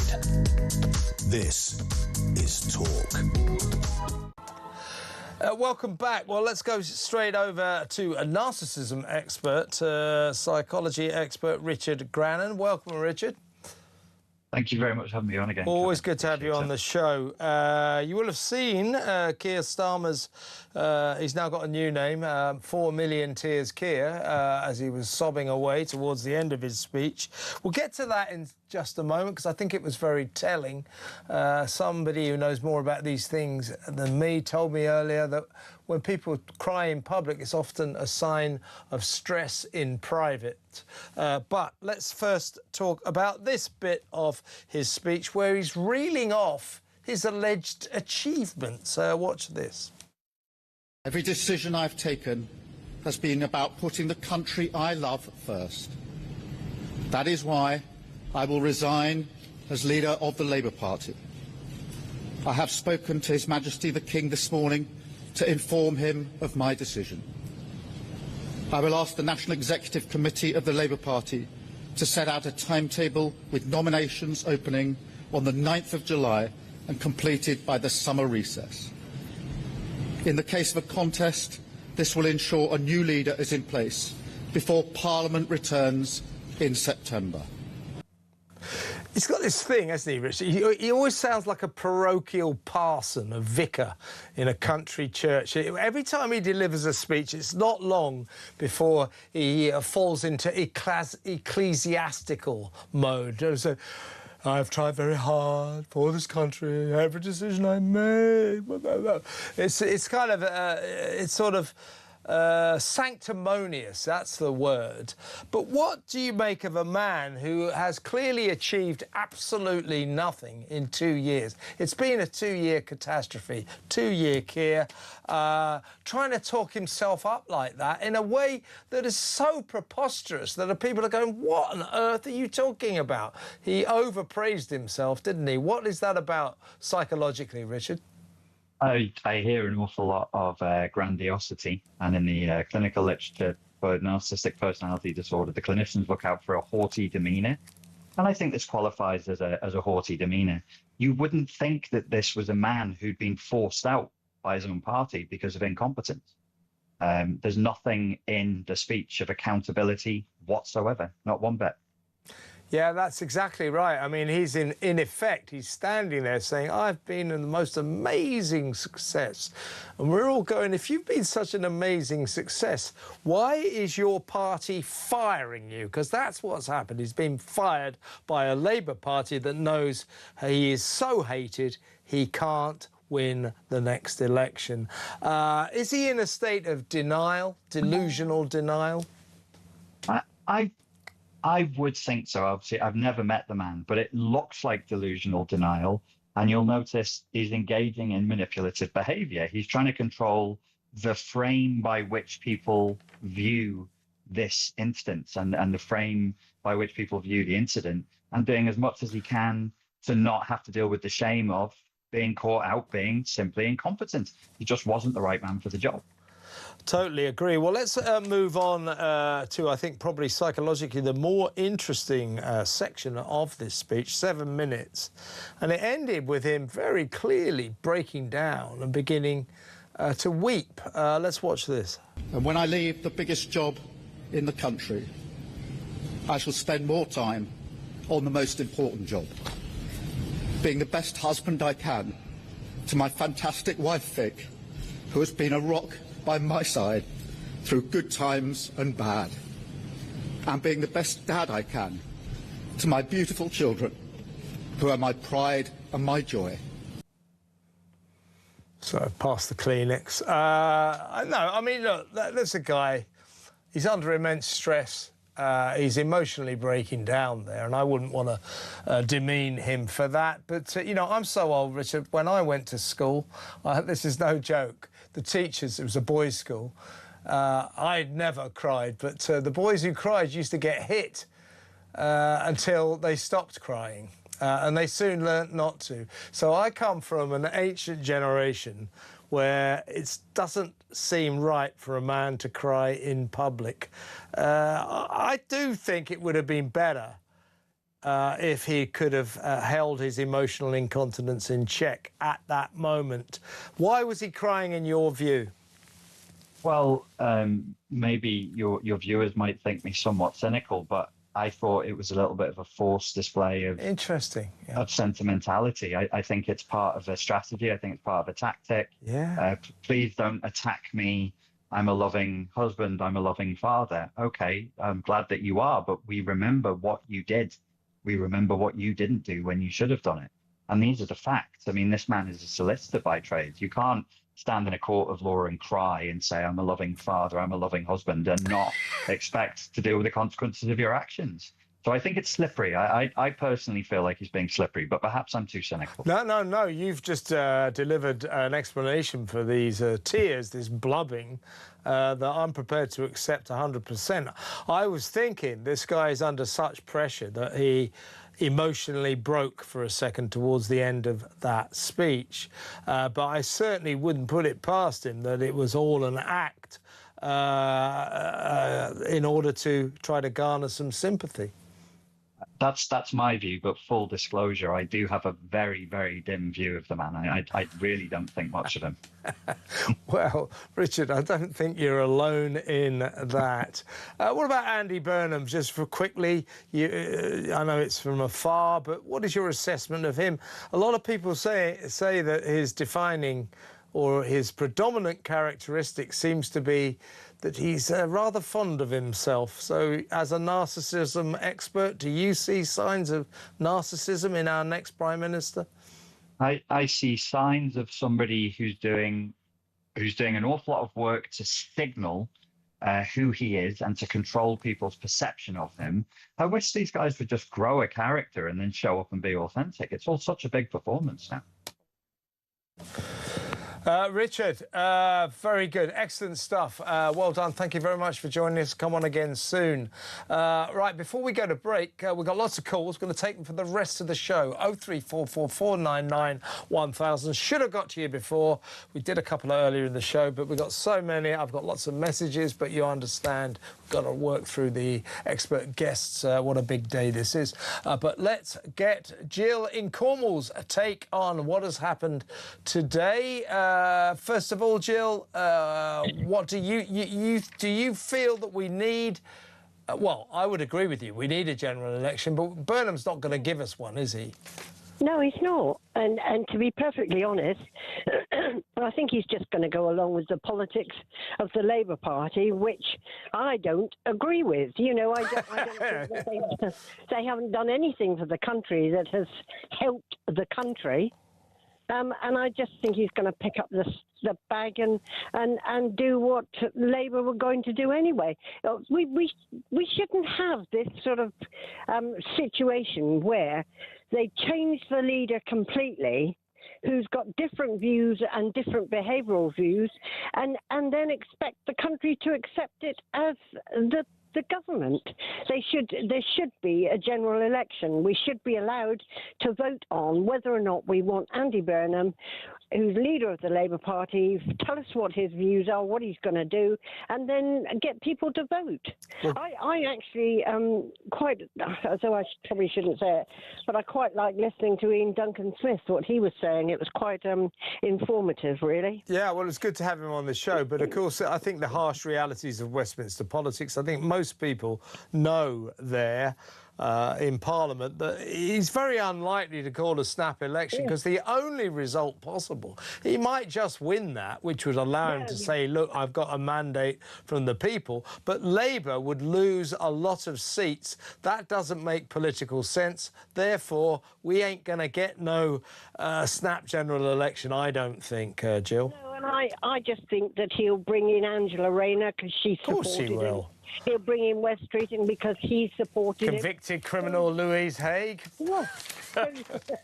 So you can see where this is going before he puts the crown on. I can't for the life of me understand why it's all right for Andy Burnham to say that he's going to lead the Labour Party because he's not going to lead it down the road that Keir Starmer has taken it, simply because, well, where were we going? Nowhere. I fear that Burnham, there won't be much of a deviation from what Starmer's been doing, and if there's any deviation at all, it will be a severe lurch to the left.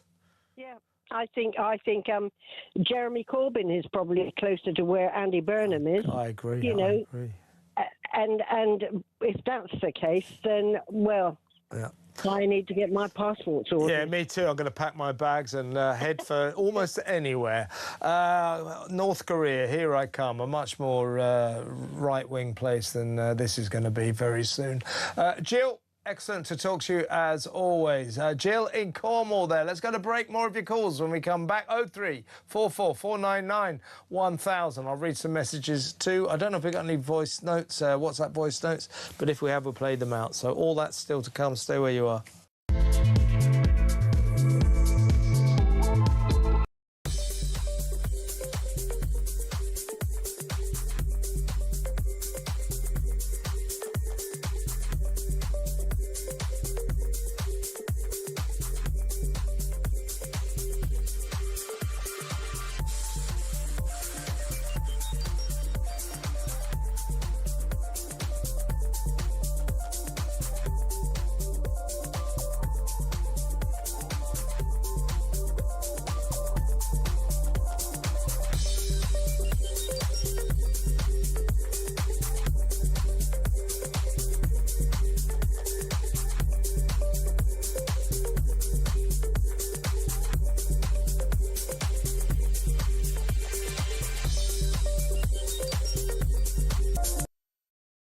What they're ashamed of is the English flag. Scottish flag, fine. Welsh flag, fine. Irish, everything like that's marvellous. But no. We can't be English. And this has been going on for a long, long time. He would be Prime Minister of the most toxic political brand in the country at the moment, which is Labour. And that is what we will be battling against. Our Prime Minister is allegedly attacked by another nation and nothing is said. This is a reminder that Russia regards the United Kingdom as a hostile power.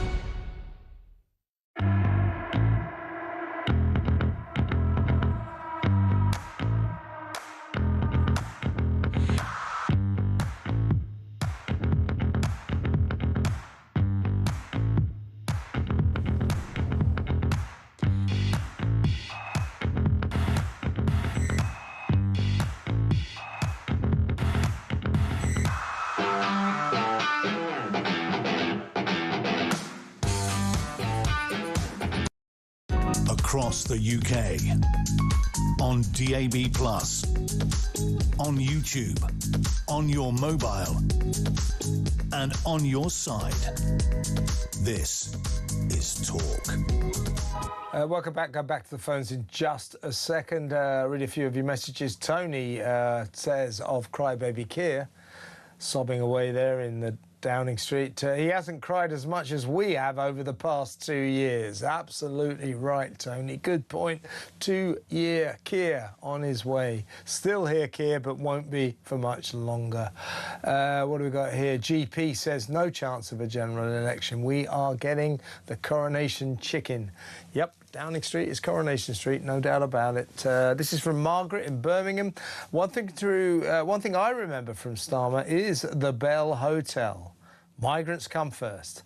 That was Starmer showing his true colours. I think that is a problem. There was always this feeling that asylum seekers, foreigners, migrants came first, that their interests, their fears, their concerns were more important to this government than the concerns and fears and desires of inherent British citizens. Why did we come second? That was a big problem. Mark says, I'd make Miliband Foreign Secretary. What? He's clever and articulate. I don't know about that. And it will get him out of the country and away from domestic policy. Well, how about this? Sack his sorry backside and don't have him in the cabinet at all, Mark. That would be the way forward, wouldn't it? He's useless. He's an idiot. He's a lunatic. Don't want him anywhere near government. However, he might end up being our Chancellor. That's good, isn't it? Well, I'm going to read this one up.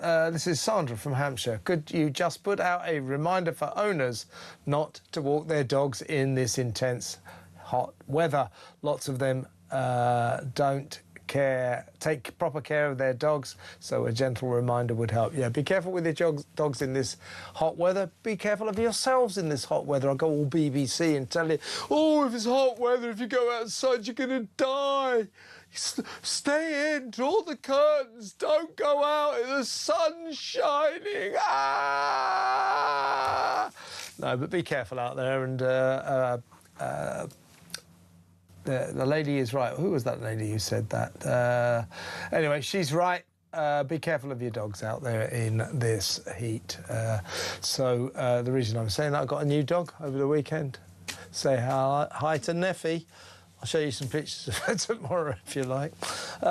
Shall we go to break, go back, do some more calls? We've done that. OK, let's go to the calls. Let's talk to Will. He's a new caller in Worcestershire. Hi, Will. I love a new caller. What would you like to say? Hello. Yeah, I just wanted to say I went down to that United Kingdom rally, found it was a fantastic, safe place to be, no damaged statues. The only unhappy faces there were the police officers because they had no one to bully and harass. I'm delighted Starmer's stepping down. Obviously, he's done it because of pressure. And I think, there's a kind of rhyming slang with banker that he's been called over and over. And, of course, it rolls off the tongue in a kind of when you're singing it out and what have you. But actually, plain truth is he's a traitor. And I think his whole government have been traitors. And I think they've betrayed this country. They've betrayed the people. They've lied like... Yeah, they're real liars. I mean, I have to say, Will, for the sake of balance, that of course, Keir Starmer and his government would contest your contention that they're traitors. They would say that they were far from that. But there was this sense throughout Starmer's catastrophically bad premiership that foreigners, migrants, asylum seekers were always put first ahead of innate British citizens, and I think that was a bad aspect to his government. And also, don't forget, Will, Isabel Oakeshott said this earlier in the show, and I agree with her. Right from the off, Southport, the riots that happened soon after he became Prime Minister, he went round just sending everyone to jail for nasty words on social media, as if we're all far-right Nazis that need to be locked up. It's the wrong... narrative. It was the wrong approach. To be fair to him, they did have to qualify by being white and indigenous population on the whole. Of course. So that really helped them get the jail sentence. I mean, most recently, I don't know if you saw it, but there was a black guy. I think he was an illegal immigrant, but he had attacked, sexually assaulted several women and girls on trains. He was given by the same judge who turned down Lucy Connolly's appeal for her to tweet, which she later deleted, to reduce her sentence from 2.5 years. He gave this man a 2.5-year jail sentence, the same as he'd given Lucy Colney had been given, and he refused to reduce that. Yeah, I mean, what are you getting that there, Will, to the heart of the matter? Two-tier Keir. That was not an idle nickname. This guy ran a two-tier country, two-tier policing, two-tier justice, you name it. Two-tier approach to migrants and so on and so forth. And the people of this country are used to equality. We don't want two-tier government. I think you've hit the nail on the head there, Will. Really good first call. Don't make it your last. Call me again. That was Will in Worcestershire. Let's talk to Barry in Norwich. Hi, Barry. Good evening, Kev. How are you? I'm all right. What would you like to say, mate? I'd just like to comment on this white knight riding down from the Pennines to Oh, you rescue mean the Messiah? Yes. Truly, this is the Lord, the second coming. Yeah, you know, Jesus Christ, you need to bow down, and pay homage to him, yeah? Never mind Jesus Christ, that is Jesus Christ in a new clothing, in a black T-shirt. He's arrived. Yeah, I mean, this guy wasn't even an MP, right? And we need a general election. Yeah, we cannot Yeah, but we're not going to get one, Barry. No, I know we're not, but yeah, right. It's it's worth saying that this guy should be tested at an election, if not nationally, even among the Labour Party members. But he won't be. He's walking straight in there. This is a coronation. He's been selected, not elected. I watched him on one of his press conferences where they were all standing with their placards saying "Andy for us," no sign of the Labour Party at all anywhere. Yeah, right. And he said so much, but said nothing. He does. Oh no, he said a lot. He said change. Oh yeah, change. I've got this theory, Barry, that if we banned all Westminster politicians from using the word change, they would be slightly less annoying than they are at the moment. It's their buzzword. It never means change. And then they don't even know how to bring about change. This guy might bring us about change, but it won't be a change that we like. It will be a lurch to the left, as if we're not far enough left already. Barry, great call. Thank you for ringing. Barry in Norwich. Let's go to Kevin in Northamptonshire. Hi, Kevin. What would you like to say? I'd just like to say that how is it that anyone in the cabinet can get jobs which affect the whole country without any experience, or it can be the only job you can get without any experience or qualifications to do the job? Yeah, you think about that. That is the political condition. That is the condition of politicians. You know, they say, oh, here's the member for, I don't know, Corby. He's an MP for Corby. He used to be a local councillor, ran a little business or something. He's now an MP. Oh, and we're going to make him health secretary. We are going to assume that he's a world expert on medical matters. He's not, of course. He's just a politician. And the politicians are thought to be like a footballer that could play in goal or striker. They are depicted as these marvellous, brilliant individuals who are jack of all trades, brilliant jack of all trades. They're not. They're not. So you're right. Totally unqualified people get put into jobs they know nothing about, health secretary, defence secretary, and so on and so forth. And the ultimate iteration of that is when somebody is made Prime Minister, and frankly, there is no preparation for that job. No one can be prepared for Prime Minister, Andy Burnham included, right? Yeah.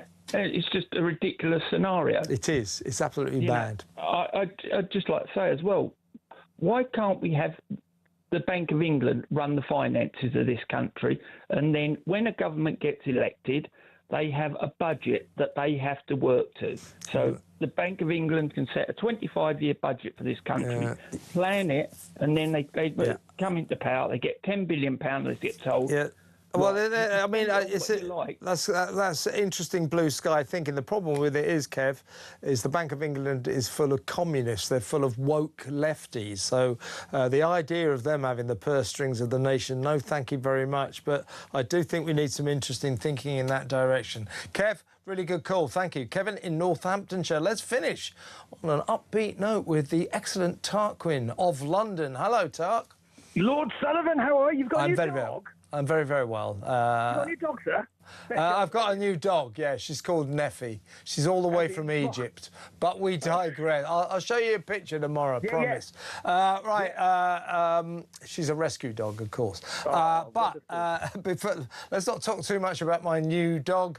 What do you think about Starmer's farewell speech? What do you think about his premiership? What are your hopes for Andy Burnham's coming premiership?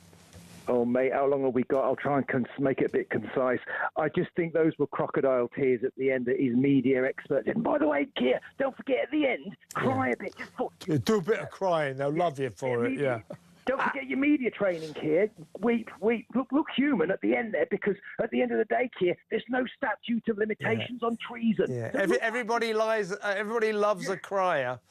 Exactly. I think Theresa May did it when she left office too, didn't she? For that. Yeah. At the risk of seeming terribly sexist, I'm sure I'll get slammed for this, but it's somehow or other watching a departing Prime Minister sob a little is far more acceptable if she's a woman. You know what I'm saying? Yeah.